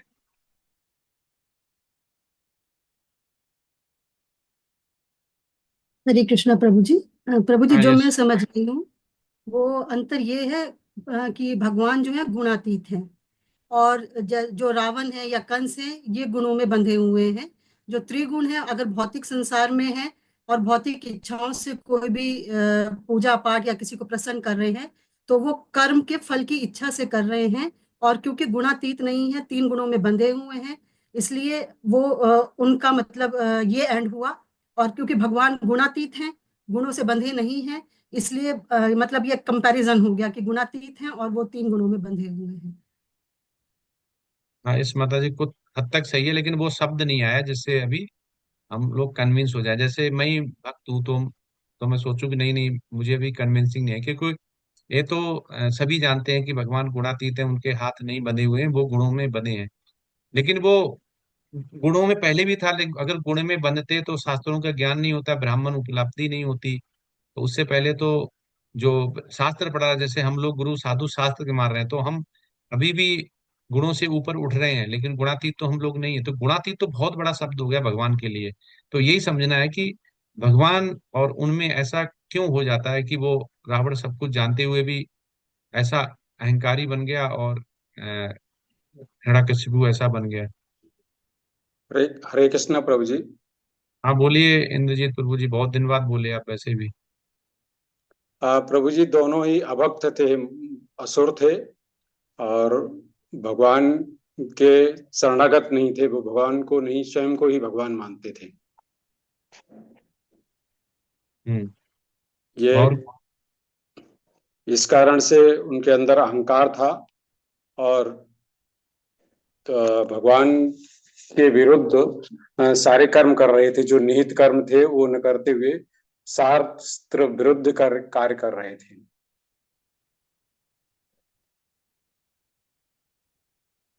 यही कहना है प्रभु जी। यस, वो अभी प्रभु जी बोल तो आप सही रहे, लेकिन जो हम समझ रहे हैं ना, बिल्कुल सिंपल भाषा में समझना चाहें, वो भाषा नहीं आ रही, जैसे बिल्कुल क्लियर हो जाए, हाँ ठीक है ऐसा, इसलिए जी है। मैं हरे कृष्णा प्रभु जी, मैं हाँ। प्रयास करूं। हाँ, यस माता जी। जी प्रभु जी, इसको हम ऐसे भी समझ सकते हैं कि अगर हमें भक्तों को बाहर इस चीज की टीचिंग देनी हो, क्योंकि रावण जो थे वो इंटेलेक्चुअली बहुत बुद्धिमान थे, उनको शास्त्रों का पूरा ज्ञान था, अच्छे से बहुत बड़े प्रकांड पंडित भी उन्हें माना जाता है। लेकिन जब उनके दिमाग में एक इच्छा का भाव उत्पन्न हुआ, फिर इच्छा से उसके अंदर उनके अंदर कामना जागृत हुई, जिसके चलते उन्होंने माता सीता का हरण भी किया। फिर उसके कारण हम समझ सकते हैं, जैसे चलता है कि इच्छा के कारण उसके प्रति कामना जागृत हुई, फिर मोह का उत्पन्न हुआ, और मोह उत्पन्न होने से फिर उनकी जो बुद्धि है वो, मोह उत्पन्न हुआ, और जब उनको वो वस्तु प्राप्त नहीं हुई तो क्रोध के कारण उनकी बुद्धि का पतन हो गया, जिसके कारण उन्होंने ये अधर्म किया। तो भक्तों को हम एज अ एग्जाम्पल ये दे सकते हैं कि भले ही हम कितने बड़े विद्वान रहे हों, कितना ही हमें शास्त्रों का ज्ञान हो, लेकिन एक भी अगर भौतिक इच्छा का कोई बीज हमारे मन में रह जाता है तो वो हमारे पतन का कारण बन सकता है। हरे कृष्ण प्रभु जी, मैं ये समझ। हाँ, यस माता जी। आप सभी लोग सही बोल रहे हैं, गलत कोई नहीं है, सब सही बता रहे हैं। लेकिन एक जो शब्द बड़ा सिंपल है कि हाँ आचार्य लोग ऐसा बोलते हैं, भगवत गीता से हमने ऐसा समझा है।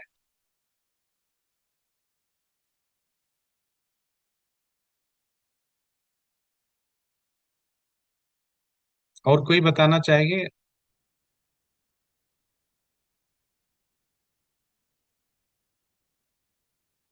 ठीक है, तो इसको आचार्य लोग क्या बताते हैं कि जैसे हमें बोला जाता है हमें विनम्र रहना है, वैष्णव को विनम्र रहना है, हमारी ये पहचान है। आप देखेंगे रावण हिरण्याकश्यपु को जब पावर आई, उससे पहले बिल्कुल ठीक थे। आप देखो दोनों का चरित्र देखो, जब उनके पास शक्तियां आई उसके बाद वो विनम्र नहीं रह पाए, उसके बाद वो विनम्र नहीं रह पाए। भगवान के पास संपूर्ण है, छयो ऐश्वर्य है, इसलिए भगवान है, उनके पास पावर भी है, पैसा भी है, बलवान भी है, तप है, सब कुछ है उनके पास, तब भी भगवान विनम्र है। वो भगवान है और सब कुछ होते हुए सब कुछ पूर्ण, मतलब उन उसके पास पावर भी पूरी नहीं थी रावण के पास, क्योंकि पूर्ण नहीं था, पूर्ण ऐश्वर्य नहीं था। लेकिन पावर जितनी भी आई पूर्ण से थोड़ी कम होगी, लेकिन क्या वो विनम्र नहीं रह पाया। ऐसे ही हिरण्यकशिपु तप कर रहा, उससे पहले उसे बुद्धि थी, सब कुछ था, विनम्र था, लेकिन जैसे ही पावर आई तो विनम्र नहीं रह पाया। तो कलयुग के लिए प्रभुपाद क्या कहना चाह रहे हैं गीता के माध्यम से, कि हमारे पास पावर अगर आ भी जाए तो हमें विनम्र रहना है, अगर हम विनम्र नहीं रहेंगे तो हमारा पतन हो जाएगा। तो भगवान से हम कैसे कंपेयर समझना चाह रहे हैं कि भगवान के पास सब कुछ है, कितनी पावर है, लेकिन भगवान चोरी करते हैं तो भी उनके उनके ऊपर भजन बनता, कीर्तन, ठीक है। लेकिन हम अगर चोरी कर लें अभी तो हमें जेल जाना पड़ेगा। क्यों? क्योंकि उनके पास संपूर्ण है, पूर्ण है, और वो विनम्र भी हैं, भगवान लीला कर रहे हैं। भगवान के कहीं आपने सुना कि भगवान ने ऐसे लीला नहीं की और उनको यादव बोल दिया, अर्जुन बोलता मैंने यादव बोला, आपको कृष्ण बोला, उनके पास सब कुछ था, उन्होंने कभी बुरा माना? नहीं माना। तो ये आचार्य बोलते हैं ये बहुत बड़ा, हमें हमें 26 देवी गुण अगर लाने हैं, तो हमें विनम्र रहना है। हमें पावर आने पे भी, ज्यादातर पावर आने पे हमारा पतन होता, स्टार्ट होता है। पावर कैसे? हमें भगवत गीता का ज्ञान हो गया, हमें भागवतम आ गया, हमें थोड़ा बोलना आ गया, वो वैसे ही हमारी विनम्रता चली जाती है। हमें थोड़ा ज्ञान आ जाए, हमारा विनम्रता चली जाती है। तो हमें जैसे प्रधानमंत्री अगर झाड़ू मारे तो पूरी मीडिया दिखाएगी, क्योंकि बड़ा आदमी कर रहा है, ठीक है। ऐसे ही भगवान जो भी लीला करते हैं या जो भी वाणी बोलते हैं, ठीक है, उसको मीडिया, मतलब हमारे जो गुरु, हमारे जो आचार्य हैं, उसको दिखाते हैं, क्योंकि बड़ा आदमी कर रहा है, बहुत बड़ा, सबसे बड़ा। लेकिन रावण और कंस सबसे बड़े नहीं थे, पर उन्होंने क्या किया, उनके पास जैसे ही पावर आई, उनको शास्त्र की नॉलेज थी, उनको ज्ञान था। हमें इससे बच के रहना है कि हमें नॉलेज, शास्त्र और भगवत गीता श्रीमद् भागवतम की लेनी, वो किस लिए लेनी है? क्योंकि हमें अपना, जो भगवान ने बोला धर्म क्या है, और प्रभुपाद ने धर्म बताया है कि हमारा धर्म क्या है। तो कोई बताएगा हमारा धर्म क्या है?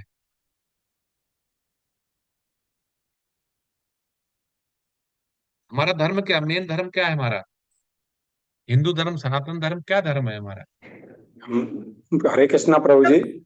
हाँ, हम आत्मा हैं और आत्मा के रूप में भगवान कृष्ण के अंश हैं, इसलिए कृष्ण सेवा करना ही मेरा धर्म है, हमारा सभी का धर्म है। हाँ, बहुत बहुत धन्यवाद, प्रभु जी ने सही बताया। हमें कृष्ण को जानना, प्रभुपाद सिंपल कहते हैं, कृष्ण को जानना और कृष्ण से प्रेम करना, बस यही हमारा धर्म है। इसके अलावा कोई धर्म नहीं है। धर्म धर्म ने परत्यज्य मामेकम शरण ब्रजा अहम त्वम सर पापे हुए मोक्षा सम्मा सुचा। भगवान कहते हैं, कितना सिंपल बनाया हुआ आचार्यों ने, हमें कोई धर्म के चक्कर में नहीं पड़ना। हमारा केवल एक ही धर्म है, हम भगवान कृष्ण को जाने कि हमारा उनका संबंध क्या है, और भगवान से प्रेम करें, बस भगवान से प्रेम, और किसी से प्रेम नहीं। हमें भगवान से प्रेम करना है। भगवान से जब प्रेम करेंगे तो भगवान हमारी जितनी भी विविधाएं, दुविधाएं, समस्याएं हैं, उनका निराकरण करेगा, क्योंकि वो शक्तिशाली है, वो संपूर्ण है। तो आज अगर आप लीडर्स देखेंगे, पॉलिटिशियन देखेंगे, उनके पास थोड़ी पावर आ जाती है, पहले बहुत अच्छे होते हैं, वादे करते हैं, आपके घर पे आएंगे, हाथ जोड़ेंगे, माता जी पैर छुएंगे, पैर में भी गिर जाएंगे। लेकिन एक बार अगर वो एमएलए एमपी बन गया, उसके बाद वो आपको दिखाई नहीं देगा। ठीक होता ना? क्यों? ये रावण जैसा ही है, उससे पहले वो विनम्र है, आपके आसपास बैठता है, रहता है, लेकिन जैसे ही उसके पास पावर आ जाती है वैसे ही उसका पतन स्टार्ट हो जाता है, विनम्र नहीं रह पाता फिर वो कहता है मेरे पास पावर है, आप लोगों ने ही बनाया, नीचे से ही बना है, लेकिन वो भूल जाता है फिर पावर आते ही। तो ये चाहे किसी भी युग में हो, ठीक है, लेकिन जब तक हम भगवान की भक्ति नहीं करेंगे, भगवान को नहीं जानेंगे, भगवान से प्रेम नहीं करेंगे, तब तक हमारा उद्धार नहीं हो सकता है। तो अभी हमें ये समझ में रहना पड़ेगा। अब इसी में ये आता है कि भगवान संपूर्ण है, और अब हम अवतार को कैसे पहचाने। अब ये प्रश्न है, अवतार को कैसे पहचाने। अगर हमें पहचानना हो कि हमारा अवतार आ चुका है तो उसको कैसे पहचानेंगे।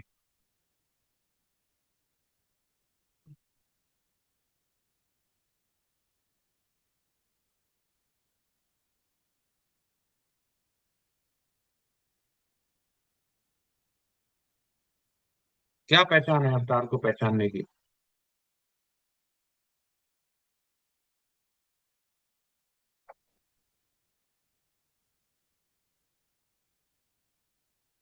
मेरी आवाज आ रही है कि नेटवर्क में इशू है क्या।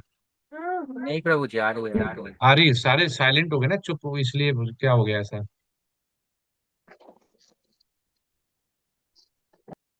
हाँ बताइए श्रुति माता जी। हरे कृष्ण प्रभु जी। हाँ अ, यस। जब अवतार आते हैं तो सब कुछ पॉजिटिविटी होना शुरू हो जाता है उस एरिया में, उस जगह पर। और सब जब अवतार अवतरित होते हैं तो देवगण भी कोई ना कोई रूप लेके नीचे आते हैं। तो उस वजह से जो वो ऑरा होती है और उस में सहिष्णुता, उनमें प्रेम, और वो जगह एकदम पवित्रता से भर जाती है। मेरे को यही समझ आता है कि जब कोई अवतार होता है तो उसके वजह से सारी पॉजिटिविटी और हर चीज एक खिल्लत लिए हुए होती है, और कुछ ना कुछ अच्छा ही होता है। और जो नेगेटिव फोर्सेस होती हैं वो भी थोड़ा थोड़ा घबराहट और थोड़ा दूर की तरफ भागने लगते हैं। और क्योंकि पॉजिटिविटी का जो फैलाव होता है वो विस्तृत होना शुरू होता है। हरे कृष्ण प्रभु जी। तो माता जी आपके हिसाब से वृंदावन में जब भगवान ने जन्म लिया उस समय सबसे ज्यादा मृत्यु हुई थी, पता आपको। पॉजिटिविटी तो नहीं आई थी, नेगेटिविटी आई थी। सारे राक्षस, सारे मारने वाले, पूतना से लेके अगाध अगासुर बगासुर सब आ गए थे, और कंस भी पीछे पड़ गया था। उनके बाद ही उनके माता पिता जेल में गए, तो पॉजिटिविटी आती तो माता पिता आराम से घूम रहे होते, सारे शुद्ध भक्त हो जाते। उस समय सबसे बड़ा युद्ध हुआ।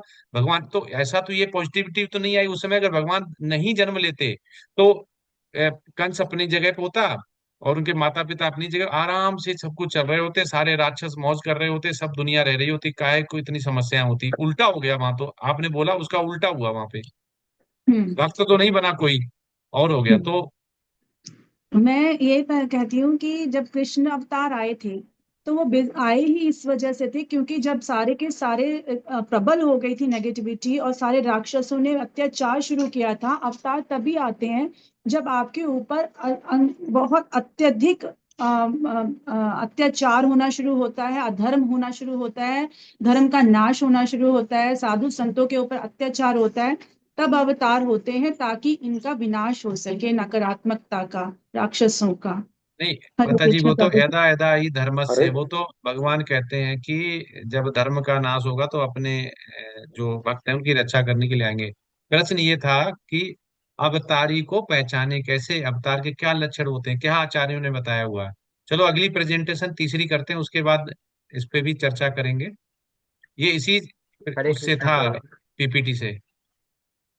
हाँ यस प्रभु जी। प्रभु जी, जो भगवान का अवतार होता है, जो भगवान का अवतार होता है उनका पैर देख के समझ मतलब जाता है कि वो भगवान है, क्योंकि उनका पैर सबसे मूल्यवान होता है। ये मैं थोड़ा सुना था प्रभु जी, इसलिए बताया। हरे कृष्णा। इसकी चर्चा करेंगे बाद में। आपने जो बोला है अभी प्रेजेंटेशन के बाद, काफी टाइम लगेगा इसमें। जी आपका प्रभु। भी आपका भी चर्चा करेंगे, डिस्कस करेंगे। आपने जो बोला है छोड़ेंगे नहीं उसको, जो भी सबने बोला है। ठीक है, देखो अब इतना फर्क होता है हमारा पढ़ने का कि हम पढ़ के आते हैं, हम उतने प्रश्न का आंसर केवल करते हैं, और सैटरडे हमारा निकल जाए, उसके बाद संडे आराम से हम अपना बिताएंगे। और उसके बाद मंडे भगवान की याद फिर हमें फ्राइडे को याद आएगी, और सैटरडे को फिर भगवान का प्रेमा भक्ति आएगी। और वो और सुबह फिर संडे को कम हो जाएगी, तो एक दो क्लास और ले लेंगे, संडे को होंगी। उसके बाद मंडे के बाद और कम होती चली जाएगी, एकदम उछाल आएगा। आचार्य लोग बोलते हैं हमारा जो उछाल है ना, ज्यादातर संडे को जैसे लव फीस्ट है या कोई क्लास है तब बहुत जल्दी आता है, जैसे कोरोना में आया था। उसके बाद उछाल एकदम कम हो गया है, अभी नहीं मिलते हैं। तो ठीक है, तो अगले प्रेजेंटेशन करते हैं। बहुत अच्छा ये प्रेजेंटेशन है, जितनी भी हैं बहुत अच्छा इसमें सार है। हरे कृष्णा, अभी कौन करेगा? हरे हरे कृष्ण कृष्ण प्रभु प्रभु जी। जी, दंडवत प्रणाम। जी प्रभु जी, हमारा ग्रुप जी का प्रेजेंटेशन है और मैं शेयर शेयर कौन करेगा? शेयर मैं करूंगा प्रभु जी। बना दिया प्रभु जी।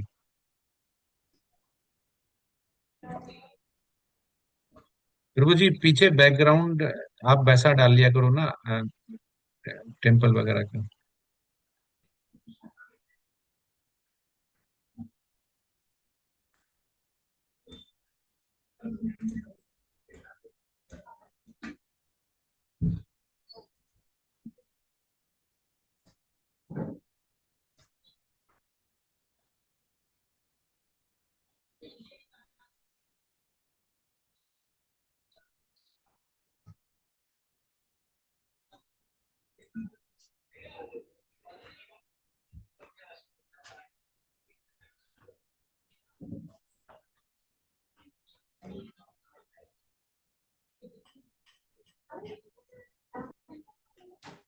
हरे कृष्ण प्रभु जी, दंडवत प्रणाम। जी प्रभु जी, चेंज हो रहा है क्या स्लाइड? अभी जी तक। प्रभु जी हो रहा है। हरे कृष्णा प्रभु जी, दंडवत प्रणाम। हरे कृष्णा सभी को दंडवत प्रणाम। हमारा ग्रुप जी से प्रेजेंटेशन है श्रीमद् भागवत गीता पर। विषय है प्रश्न और उत्तर, लेवल 4, प्रेजेंटेशन नंबर 8। हरे कृष्ण कृष्ण कृष्ण हरे हरे, हरे राम राम राम हरे हरे। हम प्रेजेंटेशन शुरू करने के लिए अनुमति चाहते हैं। हरे कृष्ण प्रभु जी।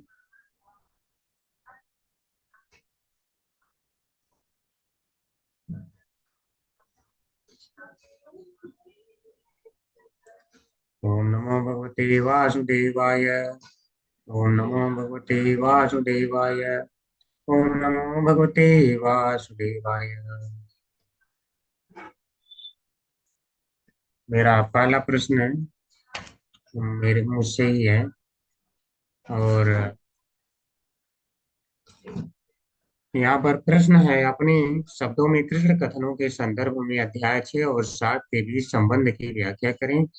मयि आसक्त मनः 7.1 और यततामपि सिद्धानां कश्चिन् मां वेत्ति तत्त्वतः कई व्याख्या करें। तो जिसमें हम देखते हैं कि छठे अध्याय में भगवान ने बताया है कि योगी नाम अपनी सर्वेशा मत गतेन अंतरात्मना श्रद्धावान यो भजते माम साम्य युक्त तमो मता। अर्थात वह योगी मुझे अत्यंत प्रिय है जो सदैव मन में मेरा स्मरण करते हैं और श्रद्धा पूर्वक मेरा ही भजन करते हैं। तो इसको जब 7th चैप्टर में हम देखते हैं तो भगवान वहां पर बताते हैं कि मयि आसक्त मनः पार्थ योगम युञ्जन मताश्रय।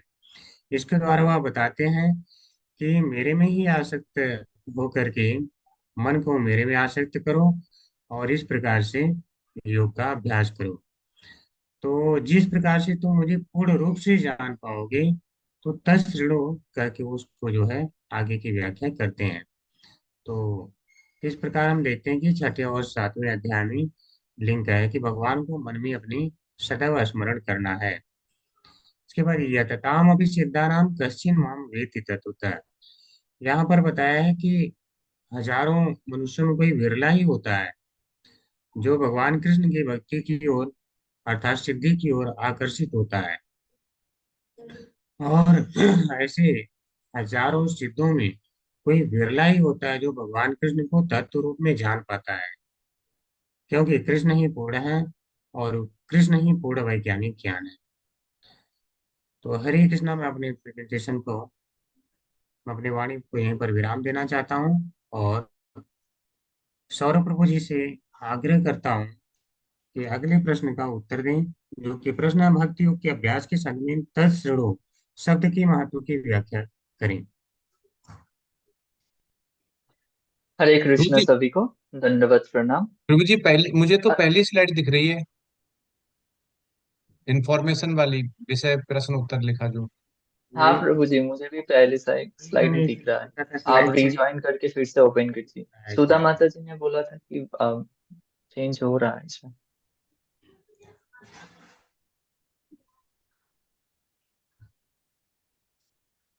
हाँ, अभी आया। जी प्रभु जी, अभी है। हरे कृष्णा प्रभु जी, अभी शो हो रहा है स्लाइड। हाँ, अभी आया। जी जी, सौरभ प्रभु जी कंटिन्यू करें। ठीक है। हरे कृष्ण सभी को दंडवत प्रणाम। अच्युत अनुराग दास प्रभु जी द्वारा पूछे गए प्रश्न का उत्तर मैं इस प्रकार देना चाहूंगा। भगवत गीता के अध्याय 7 श्लोक 1 में तृष्णु का अर्थ है मुझसे सुने या वो सुने। भक्ति योग के संदर्भ में इस वाक्य का महत्व तो बहुत गहरा है। इसे हम तीनों भागों में देखेंगे। पहला, सुनने का आमंत्रण। तृष्णु अर्थात भगवान कृष्ण के द्वारा अर्जुन और पाठकों को दिए गए सुनने का आमंत्रण है, ताकि वो आगे आने वाले शिक्षाओं पर ध्यान दे। यह आध्यात्मिक ज्ञान के प्रति खुला और ग्रहणशील रहने के महत्व को रेखांकित करता है। दूसरा, ज्ञान का संचार। भक्ति योग में ज्ञान का संचार महत्वपूर्ण है। कृष्ण से बढ़कर कोई प्रमाण नहीं, अतः उनसे सुनने का जिसे सौभाग्य प्राप्त होता है वो पूर्णतया कृष्ण भावना भावित हो जाता है। अतः मनुष्य को या तो साक्षात कृष्ण से या कृष्ण के शुद्ध भक्त से सीखना चाहिए, ना कि अपनी शिक्षा का अभिमान करने वाले अभक्त से। तीसरा, भक्ति का विकास। वैदिक साहित्य से श्री कृष्ण को विषय में सुनना या भगवत गीता से उन्हीं से साक्षात सुनना अपने आप में पुण्य कर्म है। जो भक्त उनका निरंतर श्रवण करता है वो भक्त कलमेश तथा लोभ से दूर हो जाता है तथा भक्त सद्गुण में स्थिर हो जाता है। भक्ति के द्वारा स्फूर्ति प्राप्त कर लेता है और भगवत तत्व को पूरी तरह जान लेता है। मैं अपने वाणी को यहाँ पर विराम देता हूँ और सुधा माता जी को ये प्रश्न करना चाहूंगा। बीजी 7.4 से 6 छंदों और तात्पर्यों से धार्मिक और वैज्ञानिक चर्चा के लिए प्रासंगिक बिंदुओं पर चर्चा करें। हरे कृष्ण सभी को दंडवत प्रणाम। हरे कृष्णा सभी को सादर प्रणाम। अब मैं सौरभ प्रभु जी के द्वारा पूछे गए प्रश्न का उत्तर इस प्रकार देना चाहूंगी। ईश्वर विज्ञान भगवान की स्वाभाविक स्थिति तथा उनकी विविध शक्तियों का विश्लेषण करता है। सृष्टि के लिए भगवान कृष्ण का सांश 3 विष्णुओं का रूप धारण करता है, जो कि महाविष्णु, गर्भोदक्षाय विष्णु तथा शिरोदक्षाय विष्णु के नाम से जाने जाते हैं। महाविष्णु से भौतिक शक्ति महतत्व का प्राकट्य होता है। गर्भोदक्षाई विष्णु प्रत्येक ब्रह्मांड में प्रवेश कर उसमें विविधता उत्पन्न करते हैं तथा शिरोदक्षाई विष्णु समस्त ब्रह्मांडों में परमात्मा रूप में फैले हुए हैं। ईश्वर की भौतिक शक्ति को अपरा तथा जीवों वाली शक्ति को पराशक्ति कहते हैं। जितनी वस्तुएं विद्यमान है वे इन दोनों शक्तियों की अभिव्यक्तियां हैं। अब मैं अपनी वाणी को यहीं विराम देती हूँ और मनीषा माता जी से प्रश्न करना चाहती हूँ कि धागे में पिरोए मोतियों की उपमा को समझाइए। हरे कृष्णा मनीषा माता जी।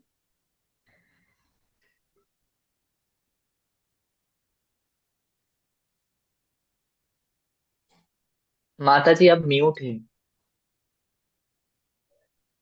सॉरी। हरे कृष्णा। सुधा माता जी के द्वारा पूछे गए प्रश्न का उत्तर मैं इस प्रकार देना चाहूंगी। श्री कृष्ण ही परम सत्य है और सर्वश्रेष्ठ है।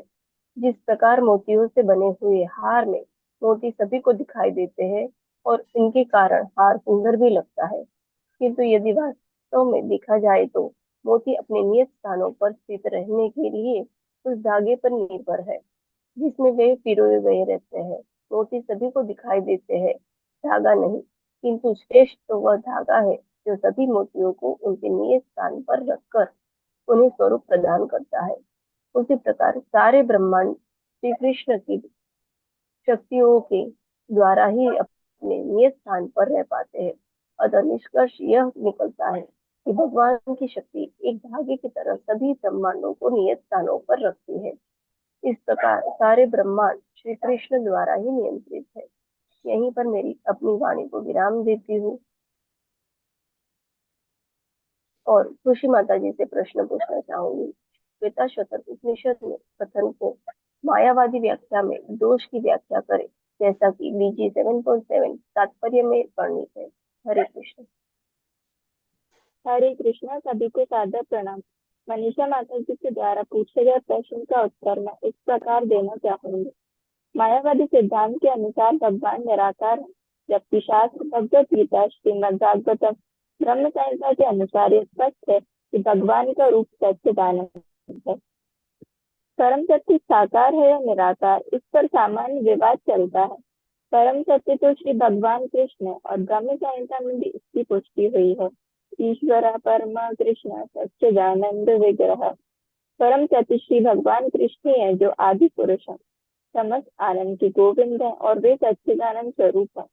ये सब प्रमाण निर्विवाद रूप से प्रमाणित करते हैं कि परम सत्य परम पुरुष है जो समस्त कारणों के कारण है।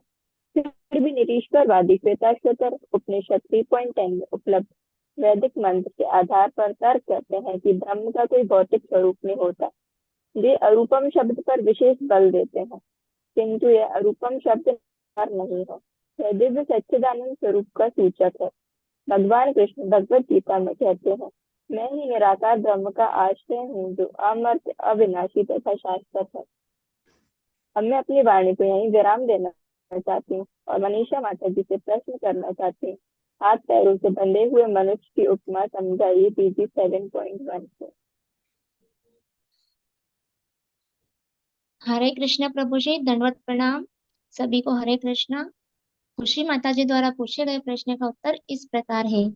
कई साधक कृष्ण की शरण तो लेते हैं, किंतु वे रुपये पैसे, अपनी शिक्षा, सम्मानित कुल, सौंदर्य आदि का भी आश्रय रखते हैं। मनुष्य अपने को कभी सुखी, कभी दुखी, कभी समझदार, कभी नासमझ, कभी निर्बल और कभी बलवान आदि जैसे भावों से युक्त रहता है और इनसे बंधा रहता है। ऐसे साधक माया को पार नहीं कर पाते।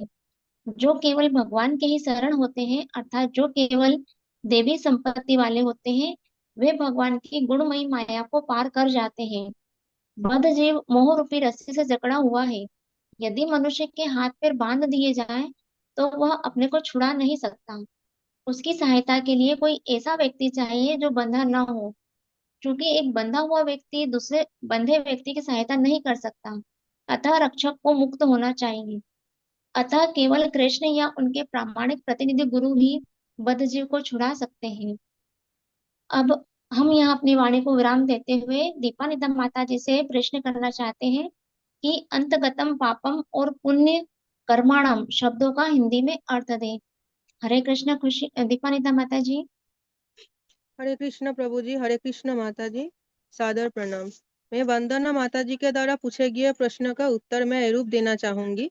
जिस मनुष्य ने पूर्व जन्म में तथा इस जन्म में पुण्य कर्मों द्वारा स्वयं को पाप रहित कर लिया है, वे मोह के सारे दंड से मुक्त होकर दृढ़ संकल्प के साथ ईश्वर की भक्ति कर पाते हैं। इस स्थिति को प्राप्त करने के लिए शुद्ध भक्तों की संगति द्वारा अपनी स्वाभाविक स्थिति को जानना होता है, क्योंकि इसे जान लेने के पश्चात ही ईश्वर के साथ अपने संबंध को जानकर उस संबंध को पुनः जागृत किया जा सकता है।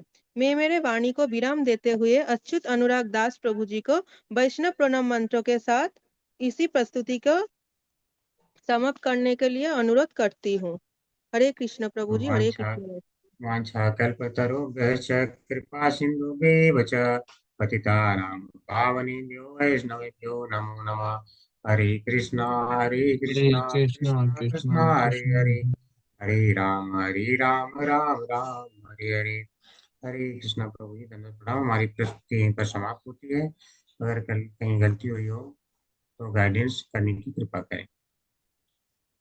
हरे कृष्णा सभी को। एक तो चेंज आया कि सभी की बड़ी स्वीट और पीपीटी है वो संक्षेप में बड़ी छोटी होगी। नहीं तो पहले आधे पौन घंटे तो पीपीटी चलती थी, फिर तब तक तमोगुण वाला टाइम आ जाता था, तो आधे तमोगुणी हो जाते थे, कुछ रजोगुणी हो जाते थे और कुछ सतोगुण में ही रहते थे। तो ये अच्छा है कि टाइम डिस्कशन का ज्यादा मिलता। तो प्रभुपाद का हमें क्या है, गुरु साधु शास्त्र नहीं छोड़ने चाहिए किसी भी तरह। गुरु साधु शास्त्र हमें दिमाग ज्यादा नहीं लगाना है।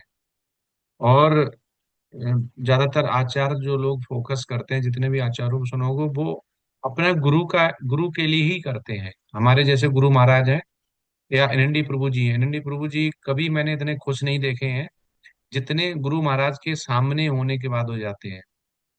उन्हें जब वो बताते हैं, अपने प्रोजेक्ट के बारे में एक्सप्लेन करते हैं, तब वो बहुत खुश होते हैं। उसके अलावा कौन आ रहा है, सुधाकर कौन है, कौन क्या है, वो ज्यादा देखेंगे, हाँ करेंगे, चले जाएंगे, मतलब क्योंकि भगवान की भक्ति कर रहे हैं, उन्हें आनंद आता है भगवान की भक्ति, और भगवान की भक्ति में आनंद के लिए उनको आदेश दिया, और वो भगवान की इच्छा जो कर रहे हैं वो भगवान की इच्छा है नहीं, उन्हें कौन बताएगा?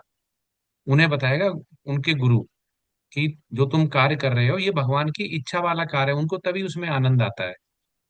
और हम भी क्या कर रहे हैं, हम भी अपने गुरु महाराज, हमारे जो शिक्षा गुरु हैं, उनके प्रीचिंग, और जो प्रभुपाद ने बोला हुआ कि हमारा धर्म क्या है, हमारा धर्म यही है कि हम भगवान को जाने और भगवान से प्रेम बढ़ाएं। इसको होता है। अब हमारा इतना हो गया कि इंस्ट्रक्शन जो आते हैं गुरु से, टेम्पल से आए हैं कि 15 मिनट की होनी चाहिए, वो कर लिया। तो ये क्या होता है, ये भी एक भक्ति में प्रोग्रेस होती है कि हमने सोचा, कहीं न कहीं सोचा है, नहीं नहीं इतने में ही होना चाहिए, टाइम होना चाहिए। तो धन्यवाद प्रभु जी कि आपके लीडरशिप में ये टाइम हुआ, तो जिससे कि जो बचा हुआ टाइम है वो डिस्कशन में कर पाएंगे। अगेन हमारे 3 क्वेश्चन अभी भी पार्क हो रखे हैं, और वो तीनों ही तीनों पीपीटी से लिंक हैं, कि जिसमें हम तात्पर्य से ही समझ सकते हैं। क्योंकि अगर देखो हम श्रीमद् भागवतम को देखें, तो वो 7 डेज में श्लोका के माध्यम से खत्म हो गई थी, क्योंकि संस्कृत में श्लोका परीक्षित महाराज सुन रहे थे और सुखदेव गोस्वामी जी सुना रहे थे। तो आप अगर सेकंड के हिसाब से निकालेंगे, तो मैंने भी कैलकुलेशन किया था, मैंने सोचा ऐसे कैसे हो सकता, 7 दिन में उन्होंने बोल दी होगी। तो मेरे अंदर भी क्यूरियोसिटी आई, फिर मैंने कैलकुलेटर लगा के दिखाया, तो वो 7 दिन के जितने सेकंड होते हैं उसमें हो जाएगी, आराम से सारे श्लोका हो जाएंगे। तो हाँ, ऐसी जिज्ञासा आनी भी चाहिए, और हमें समझना भी चाहिए कि क्या है। अब ये आता है कि भगवान ने अगर भगवत गीता में, पहला तो यह है कि जो लक्षण बताए हैं कि अवतार होने के, अवतारी की, तो प्रभु जी पहला ये है कि तीनों ही ग्रुप से है कि अभी तो एंड होने वाला, समापन होने वाला है। और धन्यवाद हम देते हैं सभी सौभाग्यशाली जो हिंदी 4 में है, कि दामोदर मंथ है, और हमें किसी न किसी माध्यम से भगवान की लीला और भगवान की वाणी को सुनने का अवसर प्राप्त हो रहा है। कहीं न कहीं हमने बहुत अच्छे कर्म किए होंगे भगवान के, जब वो गोप और गोपिकाएं और वृंदावन में होंगे, तो हमने झाड़ू मारा होगा या गाय चरा के घास खिलाई होगी, कुछ तो जरूर किया होगा कि हम कलयुग में भगवान के भक्त बन पाए। कुछ ना कुछ तो जरूर, डायरेक्ट या इनडायरेक्ट, डायरेक्ट वाले तो हम है नहीं, क्योंकि ऐसे गृहस्थ में और मेटरिस्टिक में फंसे हुए हैं। इनडायरेक्ट वाले जरूर होंगे, जैसे कहते नहीं कि वो प्रिंसिपल का टीचर, टीचर का एक असिस्टेंट, असिस्टेंट का तो हम लोग पियोन के बराबर मान लो एक स्कूल के। तो कहीं न कहीं भगवान की छोटी मोटी सेवा हमने किसी जन्म में जरूर करी होगी, तो हमें इतना मिला है। अब आता है कि अवतार, तो यही तीनों ग्रुप से, और अभी अच्युत प्रभु जी के ग्रुप से, कि भगवान की अवतार की पहचान क्या है, जो कि वर्णन हुआ है तात्पर्य में। दूसरा है, भगवान ने जब आत्मज्ञान दे दिया, जो सबसे बड़ा माना जाता है, हमसे बोलते हैं प्रभु आचार्य लोग, फिर भगवान ने निष्काम कर्म क्यों बताया, उसके पीछे क्या रीजन है बताने का? अगर रीजन नहीं है तो उसका वर्णन क्यों किया है? और आत्मज्ञान को कैसे हम काट सकते हैं, और कैसे आचार्यों ने तात्पर्य के माध्यम से, प्रभुपाद ने और हमारे जो आचार्य और हैं भक्ति विनोद ठाकुर ने, हमें कैसे इसके माध्यम से समझाना चाह रहे हैं। ये 3 प्रश्न जो अभी हैं, जो आज की प्रेजेंटेशन से लिंक है। जी, हरे कृष्णा प्रभु जी। इसका हम पहले प्रश्न से चलेंगे, आत्मा का ज्ञान, जहाँ पर भगवान आत्मा के ज्ञान के बारे में बता देते हैं। तो जब व्यक्ति शास्त्र पढ़ता है तो उसे आत्मा का ज्ञान तो हो जाता है, किंतु आत्मा का ज्ञान होने के बाद भी वह मुक्त हो जाएगा, इसकी कोई गारंटी नहीं होती है। तो आत्मा का फिर उसके बाद संबंध क्या होता है भगवान से, वह जानना होता है। और संबंध जानना होता है तो फिर उसके बाद होता है क्या, संबंध जान के हमें रह जाना है, तो अगला इसका उत्तर आता है नहीं, हमें उसके लिए फिर कुछ करना होगा, क्योंकि हमारा जो संबंध है नित्य दास का है। तो नित्य दास के रूप में हम किस प्रकार से कर्म करें कि वह निष्काम हो जाए, क्योंकि इस संसार में हमें कर्म करना ही होगा। और अगर व्यक्ति 3 गुणों से बधा है तो वह कर्म कर्म का कोई ना कोई फल होगा। तो व्यक्ति को यहाँ से बिना फल प्राप्त किए और फिर निकल जाना है, भगवत धाम को प्राप्त करना है। तो वह कर्म किस प्रकार से करना है, इसलिए भगवान को यह आवश्यक हो गया कि उसे बताना पड़ा। इसके बाद हम आते हैं भगवान के लक्षण पे। तो भगवान के लक्षण है कि जब भी यहाँ पर अधर्म बढ़ जाता है और धर्म का धीरे धीरे विनाश होने लगता है, तो हम जानते हैं कि भगवान को उस समय अवतरित होना पड़ता है। तो इसका मूल लक्षण यह होता है कि भगवान जिस कार्य के लिए आते हैं, तो अगर वह अवतार लेते हैं कोई भी, तो उस अवतार को, चाहे 6 प्रकार के अवतारों में से कोई भी अवतार लें, तो उसको पूर्ण रूप से सशक्त करते हैं कि उस कार्य को करने में वह पूर्ण रूप से संपन्न होंगे। पहला है। दूसरा, इनका शास्त्र में ऑलरेडी वर्णन रहता ही है कि वह जो है यहाँ पर आएंगे तो इस तरह से उनकी शक्तियां होंगी। और भगवान किसी वर्णन के बाध्य नहीं है, हो सकता नहीं भी हो, लेकिन जब भगवान आते हैं तो धर्म की स्थापना करते हैं। और धर्म की स्थापना इस प्रकार से करते हैं कि किस प्रकार से लोग आकर्षित हों और उनको वो मेरे धाम में आने के लिए अग्रसर हो सकें। उस सिद्धांत को उस युग के अनुसार फिर से वह जो है प्रशस्त करते हैं। तो इस प्रकार से वह इस कार्य को संपादित करते हैं। फिर प्रभु जी और ये क्या प्रश्न था?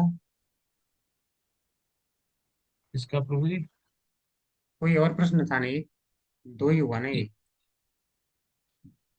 कर्म, एक तो पहले से बताया कि कर्म से बनने वाला एक आत्मज्ञान का, दूसरा था कि आपने ये बता दिया कि लक्षण बता दिए कैसे पहचाने। जी। तीसरा एक कोई और प्रश्न था? ये कर्म से बंधते हैं और नहीं बंधते हैं, इसको किससे काट सकते हैं, किससे पहचानते हैं, ये था तीसरा। जी। तो जैसे हम कर्म से बच जाते हैं, तो हम जानते हैं कि जब भी हम ये अगर सीधे सिद्धांत भगवान ने भगवत गीता के 5वें अध्याय के 29वें बताया कि भोक्तारम यज्ञ तपसा, तो सभी यज्ञ तप या तपस्या जो भी कर्म किया जाता है, सारे के भोक्ता भगवान श्री कृष्ण है।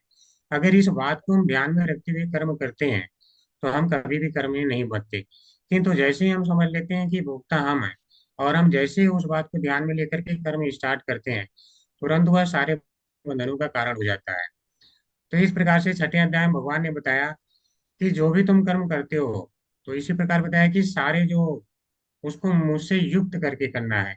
इसलिए भगवान ने बताया कि योगी नाम अब सर्वेशम मद गते अंतरात्मना, यानी वही योगी मुझे प्रिय है जो सदैव जो है मेरे भावना से ओतप्रोत रहते हैं, यानी मेरे परायण रहते हैं। तो हम अगर कृष्ण के परायण हो जाते हैं तो हम कर्म के फलों से मुक्त हो जाते हैं, क्योंकि कर्म तो करने ही होंगे। तो सबसे अच्छा उपाय है कृष्ण के परायण हो जाए। क्योंकि अगर भगवान ने कहा है गीता के 9वें अध्याय में कि अगर पापी से पापी व्यक्ति भी भगवान की शरण ले लेता है तो क्षिप्रम भवेत् धर्मात्मा, वह भी भगवान के कृपा के कारण शीघ्र ही धर्मात्मा हो जाता है। अन्यथा जब तक शरण नहीं लेते हैं तब तक जो है वह भी धर्मात्मा नहीं बन सकता है, अर्थात पापों से मुक्त कभी नहीं हो सकता। हरे कृष्णा प्रभु जी, यहाँ तक मेरी समझ की मैंने कोशिश किया है।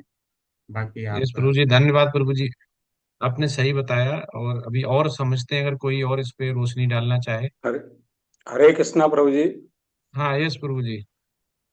आपने आत्मा का ज्ञान भगवान ने क्यों दिया और फिर निष्काम कर्म की बात क्यों की, इस संदर्भ में मैं कुछ अपना मत रखना चाह रहा हूँ। यस प्रभु जी।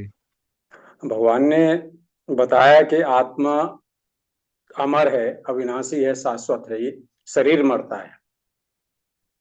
तो वो भगवान ये कह रहे हैं कि यदि आप अर्जुन को कि आप युद्ध नहीं करोगे तो भी ये शरीर तो मरेगा ही।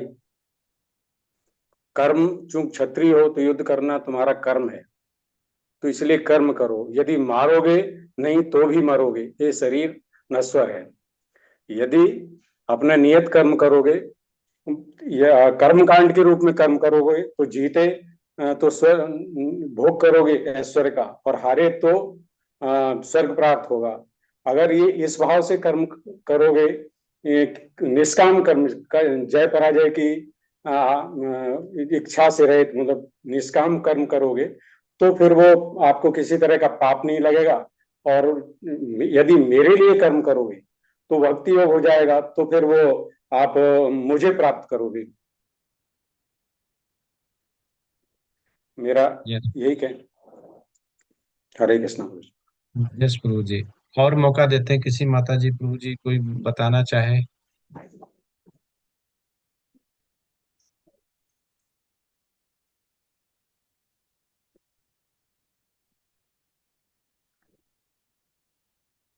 कोई नहीं है तो जैसे पहला प्रश्न था कि भगवान का अवतार हो चुका है और हम कैसे पहचाने, अवतार कौन है और कैसे पहचाने।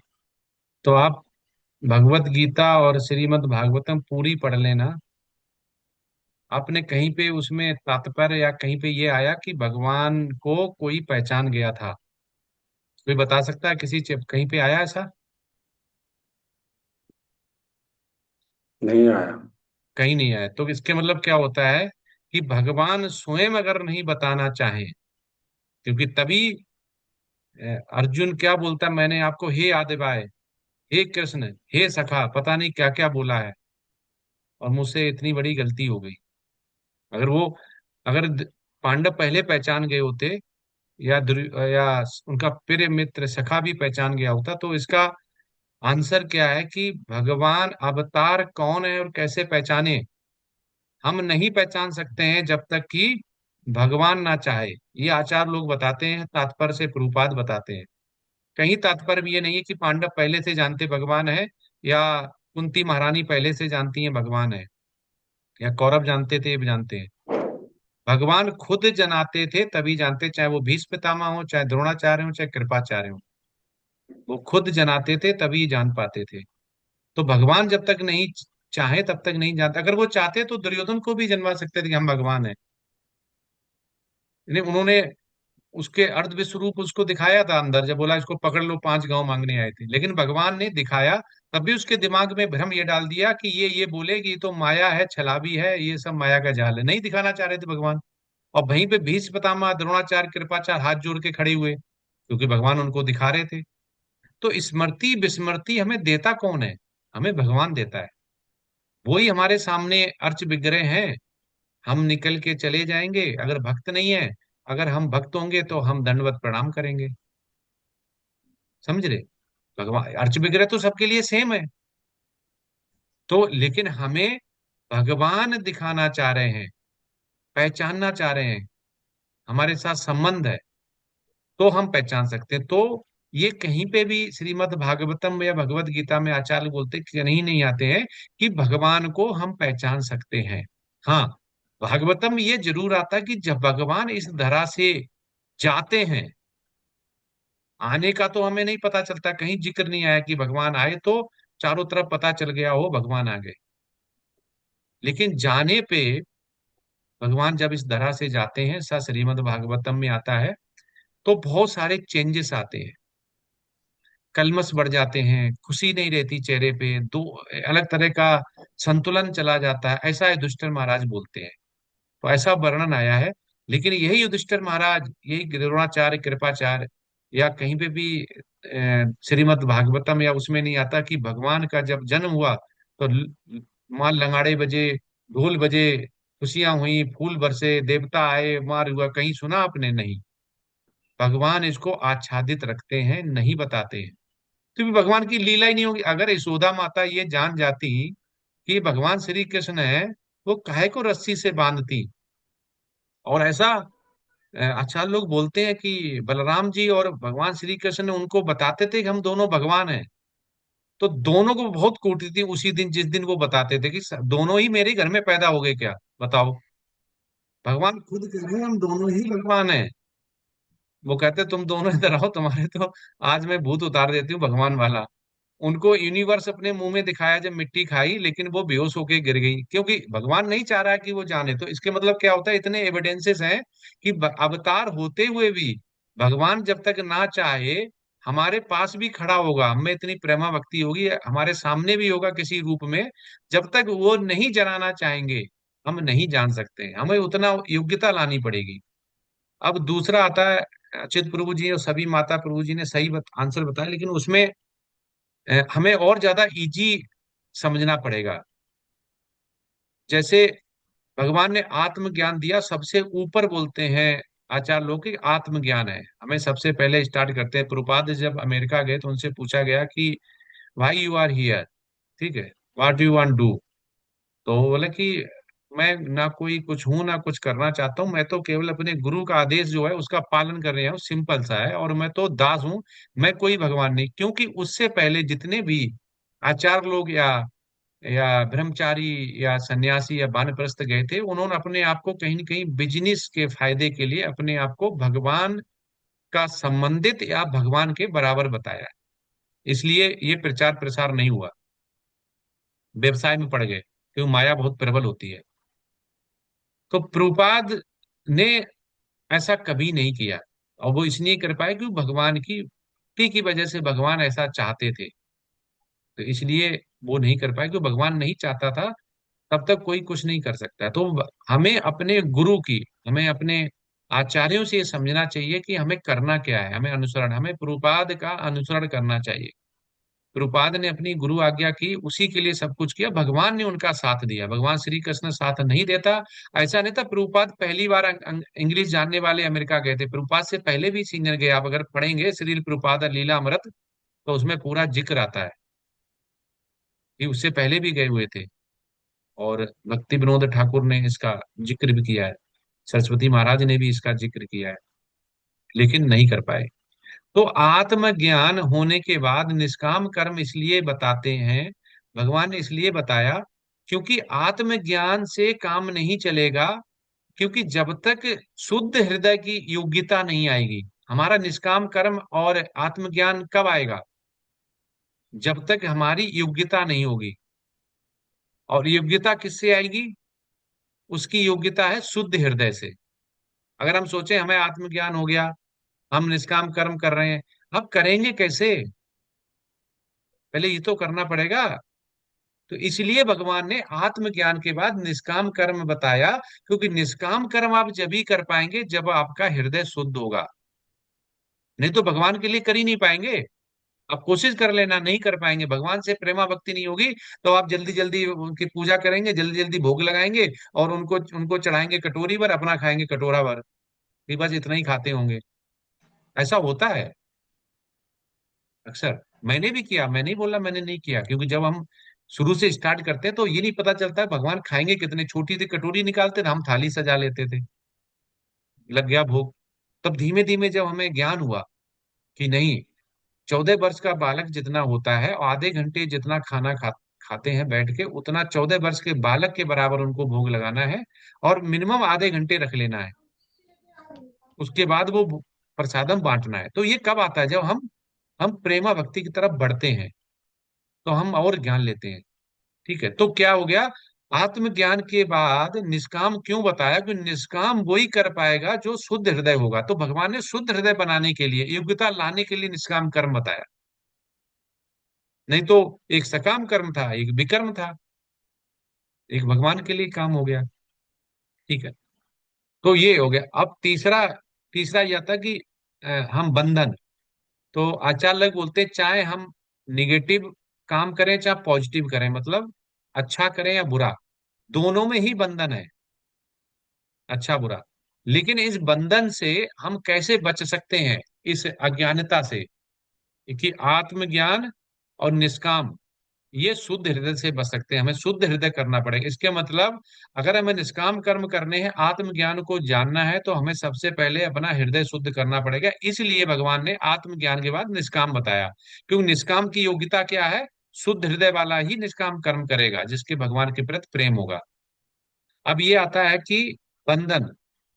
तो ये आता है कि बंधन से हम बच कैसे सकते हैं? तो सभी माता प्रभु जी ने सही बताया कि हम बच ही नहीं सकते। बंधन का संबंध है ही कि हमें बंधन से, कर्म करते हैं तो हम बंधते ही हैं। लेकिन आचार्य लोग बोलते हैं कि अगर हमें ज्ञान है तो इसीलिए कर्म योग के बाद भक्ति योग, उसके बाद ज्ञान योग दिया गया। नहीं तो भक्ति योग पे रोक देते। तो इसके मतलब ज्ञान योग बहुत जरूरी है। ज्ञान ही एक ऐसा है कि जो हमें आत्मज्ञान देता है, जो हमें निष्काम कर्म बताता है, जो कर्म से बंधने और बचने के तरीके बताता है। हमें ज्ञान बहुत जरूरी है। ज्ञान कहाँ से आएगा? जो आज 1 से 6 का चैप्टर का था, उसके बाद भक्ति योग आता है, जिसमें दूसरा चैप्टर है जो पूरा सार है। ज्ञान हमें जब आएगा जब हम श्रवण करेंगे, जब हम शास्त्र पढ़ेंगे, जब हम गुरु से प्रश्न पूछेंगे और उसका आंसर मिलेगा, उसको स्वीकार करेंगे, तब हमारा ज्ञान बढ़ेगा। तो हमें प्रभुपाद की बुक्स पढ़नी चाहिए, हमें श्रवण करना चाहिए, और हमें जो जितने भी वैष्णव है उनसे वार्तालाप करनी चाहिए। हमें तर्क वितर्क से बचना चाहिए। हमें क्या करना चाहिए? हमें डिस्कशन करना चाहिए। हमें वाद विवाद तर्क वितर्क से बचना चाहिए। तो ये आज 1 से 6 का जो सार है, जो आप 3 प्रेजेंटेशन थी, उसके मुख्य यही 6 प्रश्न बनते हैं जिसको हमें बहुत समझना है। एक मेरा फिर विनम्र निवेदन है कि आप प्रेजेंटेशन जो करते हैं वो, जैसे आज सभी लीडर्स की प्रेजेंटेशन बहुत ही रिफॉर्म रिवाइज थी। हमें कोशिश करना है कि पीपीटी में सामने क्या लिखा हुआ वो बुलेट पॉइंट होने चाहिए। हमें अपने शुद्ध हृदय निष्काम कर्म के भाव से करना है कि हम भगवान के लिए कर रहे हैं। अच्छा बुरा खराब कुछ नहीं है। भगवान जब निष्काम कर्म आ जाता है भगवान के लिए, तो उसका तो फल ही नहीं होता है। हमें कुछ चाहिए नहीं, हम तो भगवान के लिए कर रहे हैं सेवा। तो सेवा भाव से हमें करना चाहिए। जो भी हमने उसे पढ़ के समझ पाया, अपनी भाषा में भगवान को अर्पित करते चलना है। वहां पे बुलेट पॉइंट लिख देना कि ये मुझे समझ में आया, अपनी भाषा में बोलना है, जिससे कि हम गुड प्रीचर बन पाए। और गुड प्रीचर बनेंगे तो भी प्रभुपाद कहते हैं कि हम कृष्ण भावना भावित में प्रेमा भक्ति ला पाएंगे। और यही हमारा सर्वधर्म है, क्योंकि प्रभुपाद ने क्या किया? अपने गुरु आज्ञा की और प्रचार प्रसार किया। और 10,000 सालों तक मूड एंड मिशन जो चैतन्य महाप्रभु ने बोला कि इसको प्रसारित रहेगा और बढ़ता रहेगा, ये गांव गांव शहर शहर में। तो बढ़ेगा कैसे? जब हम लोग जो इतने सेवक हैं, प्रभुपाद ने क्या बोला कि इस्कॉन डिमोलिश कब हो सकता है? जब इसके शिष्य या से जो जुड़े हुए वो चाहेंगे, उसके अलावा इसको कोई विनाश नहीं कर सकता। ऐसा चैतन्य महाप्रभु की शक्ति है। केवल एक ही इसका है जो इसका गिरावट आ सकती है, वो है खुद स्वयं जुड़े हुए भक्त। तो हमें प्रचार प्रसार करने के लिए अपनी भाषा में हमें समझना है, अपनी भाषा में बोलना है। हरे कृष्ण। मैं इतना ध्यान रखिए। आज बहुत अच्छी तीनों प्रेजेंटेशन थी। ऐसा ही बनाइए 15 मिनट की, बोलिए ज्यादा, कंटेंट कम लिखिए, पॉइंट टू पॉइंट। लेकिन हमें क्या है? हमें श्रवण करना है, हमें दूसरे वैष्णव से सुनना है। और हमें तैयार किस लिए होना है? हमें तैयार होना है कि जो चैतन्य महाप्रभु का मूड एंड मिशन है उसके लिए। तो हमें रूपाद ने बोला भी है कि हमारा कर्म जो बताया है, हम अगर इस्कॉन से जुड़े हैं तो हमें ये बताया कि हमें प्रभुपाद की बुक्स पढ़नी पहला। दूसरा है कि हमें प्रचार प्रसार करना है सिंपल भाषा में। और तीसरा है कि भगवान को समझना है और भगवान से प्रेमा भक्ति बढ़ानी है। बस ये 3 पॉइंट प्रभुपाद ने बोले हैं मोटे मोटे। बस यही हमारा सर्वोधर्म पर ये जो बोलते हैं वो यही है। हरे कृष्णा। अभी कब किसी का कोई डाउट या प्रश्न रिगार्डिंग प्रेजेंटेशन, अटेंडेंस या कुछ हो तो पूछ सकते हैं।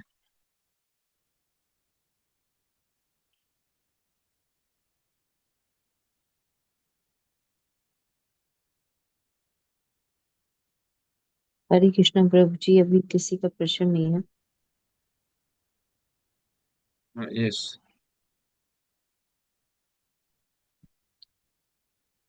ठीक है, तो किसी का प्रश्न नहीं है। प्रश्न दो आचार्य बोलते दो तरह से नहीं आता है, या तो समझ में आ गया या तो बिल्कुल ही समझ में नहीं आया, या बोलते कि चलो टाइम निकल रहा है, प्रेजेंटेशन हो गई, आ गया। तो मेरा फिर यही कहना है कि हमें हमें टाइम नहीं देखना है, हमें भगवान की से प्रेमा भक्ति करनी है। हमें प्रभुपाद ने, हमारे आचार्य ने, हमारे शिक्षा गुरु, हमारे दीक्षा गुरु ने जो बोला हुआ है हमें वही करना है। अपना दिमाग बिल्कुल भी नहीं लगाना है, बिल्कुल दिमाग नहीं लगाना है, अपना दिमाग बिल्कुल यूज नहीं करना है। वो जैसा बोलें वैसा ही हमें करना है, तो आपका भला हो जाएगा। और जैसे ही आपने अपना दिमाग यूज कर लिया वैसे ही आपका भला रुक जाएगा। इसमें सिंपल है। हरे कृष्णा। तो चलते हैं आज सभी सौभाग्यशाली डिवोटीज जितने हैं भक्तों को दामोदर मंथ की शुभकामनाएं। और दामोदर मंथ में कुछ अलग जो बोला जाता है करिए। तो एक कोई मेन जो आपकी सबसे ज्यादा लगाव वाली चीज है खाने में या पसंद में, वो त्यागनी होती है, तो उसे त्याग के कंटिन्यू रखिए। और इस मंथ में धाम की यात्रा जरूर करिए। मैं गया था अभी वृंदावन, और इस्कॉन के मैं फर्स्ट टाइम ही इस्कॉन के गेस्ट हाउस में, पहले भी मैंने ट्राई किया बहुत बार तो नहीं मिल पाया था, इस बार इस्कॉन के ही गेस्ट हाउस में रुका था। सही बता रहा हूँ, पहले से अभी में before and after if we will compare, तो बहुत ही आनंद आया। इतना शांत वातावरण, इतने शुद्ध भक्त, रिसेप्शन पे प्रभु जी और जो प्रसादम लाते थे वो एक अलग ही भक्ति आती है, अलग ही भक्ति आती है। तो आप कोशिश करिए कि जब भी जाएं तो इस्कॉन के गेस्ट हाउस में अगर आपको मिलता है तो रुकिए, क्योंकि बाहर पता नहीं कैसा प्रसादम मिलेगा, समस्या रहेगी। वहां पे प्रसादम भी पा सकते हैं, और वो जानते भी हैं कि आपको सुबह मंगला आरती के लिए जाना है, भक्त हैं, तो उसी तरह से वो आपको सारा रिस्पेक्ट देते हैं। जो इस्कॉन के डिवोटीज एक दूसरे को एक्सचेंज करते हैं तो अच्छा लगता है बहुत ज्यादा। तो अभी दामोदर मंथ जब तक है 15-16 तक, तब तक आप कोशिश करिए, अगर आप फाइनेंशियल हैंग आउट नहीं है आपके पास तो आप धाम की यात्रा जरूर करिए, जैसे भी करिए। जरूरी नहीं फ्लाइट है, ट्रेन से करिए, ट्रेन नहीं है तो बस से करिए। और ये लिख रहे हैं मनीषा पटेल माता जी हैं कि मायापुर यात्रा जाकर आई प्रभु जी। हाँ, हरि बोल, बहुत सुंदर। तो मायापुर भी एक धाम है कि चैतन्य महाप्रभु स्वयं वहां पे विद्यमान है, कभी जाते नहीं ऐसा आचार्य लोग बोलते हैं। और हमारे गुरु महाराज भी वहीं पे करते हैं, और ऐसे लोटस फीट वहाँ पे हैं भगवान के। तो बहुत अच्छा है कि कोई भी धाम अगर जाते हैं, मायापुर जाते हैं, आप द्वारका जाते हैं, आप वृंदावन जाते हैं, जितने भी मथुरा जाते हैं भगवान के धाम है, वहाँ पे कहीं पे भी जाते हैं तो उतना ही हमें भक्ति में भगवान एक्सेप्ट करता है कि हमारा भक्त आया हुआ है। और बहुत ही प्रगाढ़ता आती है भक्ति में, प्रेमा भक्ति बढ़ती है, भाव बढ़ता है। तो हमें साधना भक्ति से निकलना है और भाव भक्ति में जाना है, सिंपल है। प्रभु जी आप कब आए थे वापस? माता जी, मैं जो दिवाली के दूसरे दिन था वो संडे को आया था। प्रभु जी 4 और 5 को हम वही थे मैं वृंदावन। 3 को ही आ गया था माता जी। अच्छा अच्छा। मेरा ऑफिस था मंडे को, तो उससे पहले वीक में छुट्टी थी, तो दिवाली के दूसरे दिन मैं चला गया था। 2 दिन रुक के फिर मैं संडे को आ गया था। ठीक है। तो जो भी जा रहा है, चाहे किसी भी धाम में, बहुत से मैसेज डाले हैं कि जा रहे यात्रा देवीश चंद्र प्रभु जी पूरी यात्रा। हरि बोल, बहुत सुंदर। 70-20-30 इस्कॉन एडवांस जीमेल 13-19 वृंदावन धाम 13-19। अच्छा, धाम 84 कोस यात्रा पर जा रहा हूँ, आशीर्वाद दीजिए। यस प्रभु जी, इनका नाम नहीं पता चल रहा है किसने डाला ये। हरे कृष्णा प्रभु जी, डॉक्टर सुशील गुप्ता बोलो। हाँ, आपका वो नहीं आ रहा, ती- कि आपका जो लिंक है वो दिखा रहा है जीमेल इस्कॉन एडवांस 5 दैट अच्छा, जीमेल। वो दिखा रहा है। हाँ, प्रभु जी वही बहुत। है, 13 से 19 रहेगा, 3 दिन रुकना होता है, तो 13 से 15 3 रात रुक जाएंगे वहां पे। हाँ, तो यस, यहाँ बहुत सुंदर है। लखनऊ इस्कॉन की तरफ से सब लोग जा रहे हैं डिवोटी, हाँ, भक्तों यस के प्रभु संग जी, में। हरी हरी बोल, बहुत सुंदर। आप तो हरे बिल्कुल ही आगे जी निकल जा रहे हैं। हम तो 2-3 दिन, हम तो वृंदावन परिक्रमा करी, आप तो 84 कोस कर रहे हैं। जी जी, भक्तों का साथ मिल रहा है प्रभु जी, तो हमने कहा चलो हो जाएगा। हाँ, यस, जब हरे भी हो जाए बढ़िया है। इससे भक्ति जी बढ़ेगी भक्तों के साथ। हरे हरे कृष्ण। तो कृष्ण ठीक प्रभु है। जी। हाँ, यस। मैं भी गई थी लास्ट मंथ 20 से 27 तारीख तक, 20 अक्टूबर से 27 अक्टूबर तक कहाँ पर माता वृंदावन। जी? वृंदावन वृंदावन गई में। थी प्रभु जी।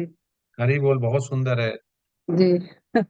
जरूर जाना चाहिए। कभी साल भर में नहीं जा पाए पर दामोदर मंथ में हमें जरूर जाना चाहिए।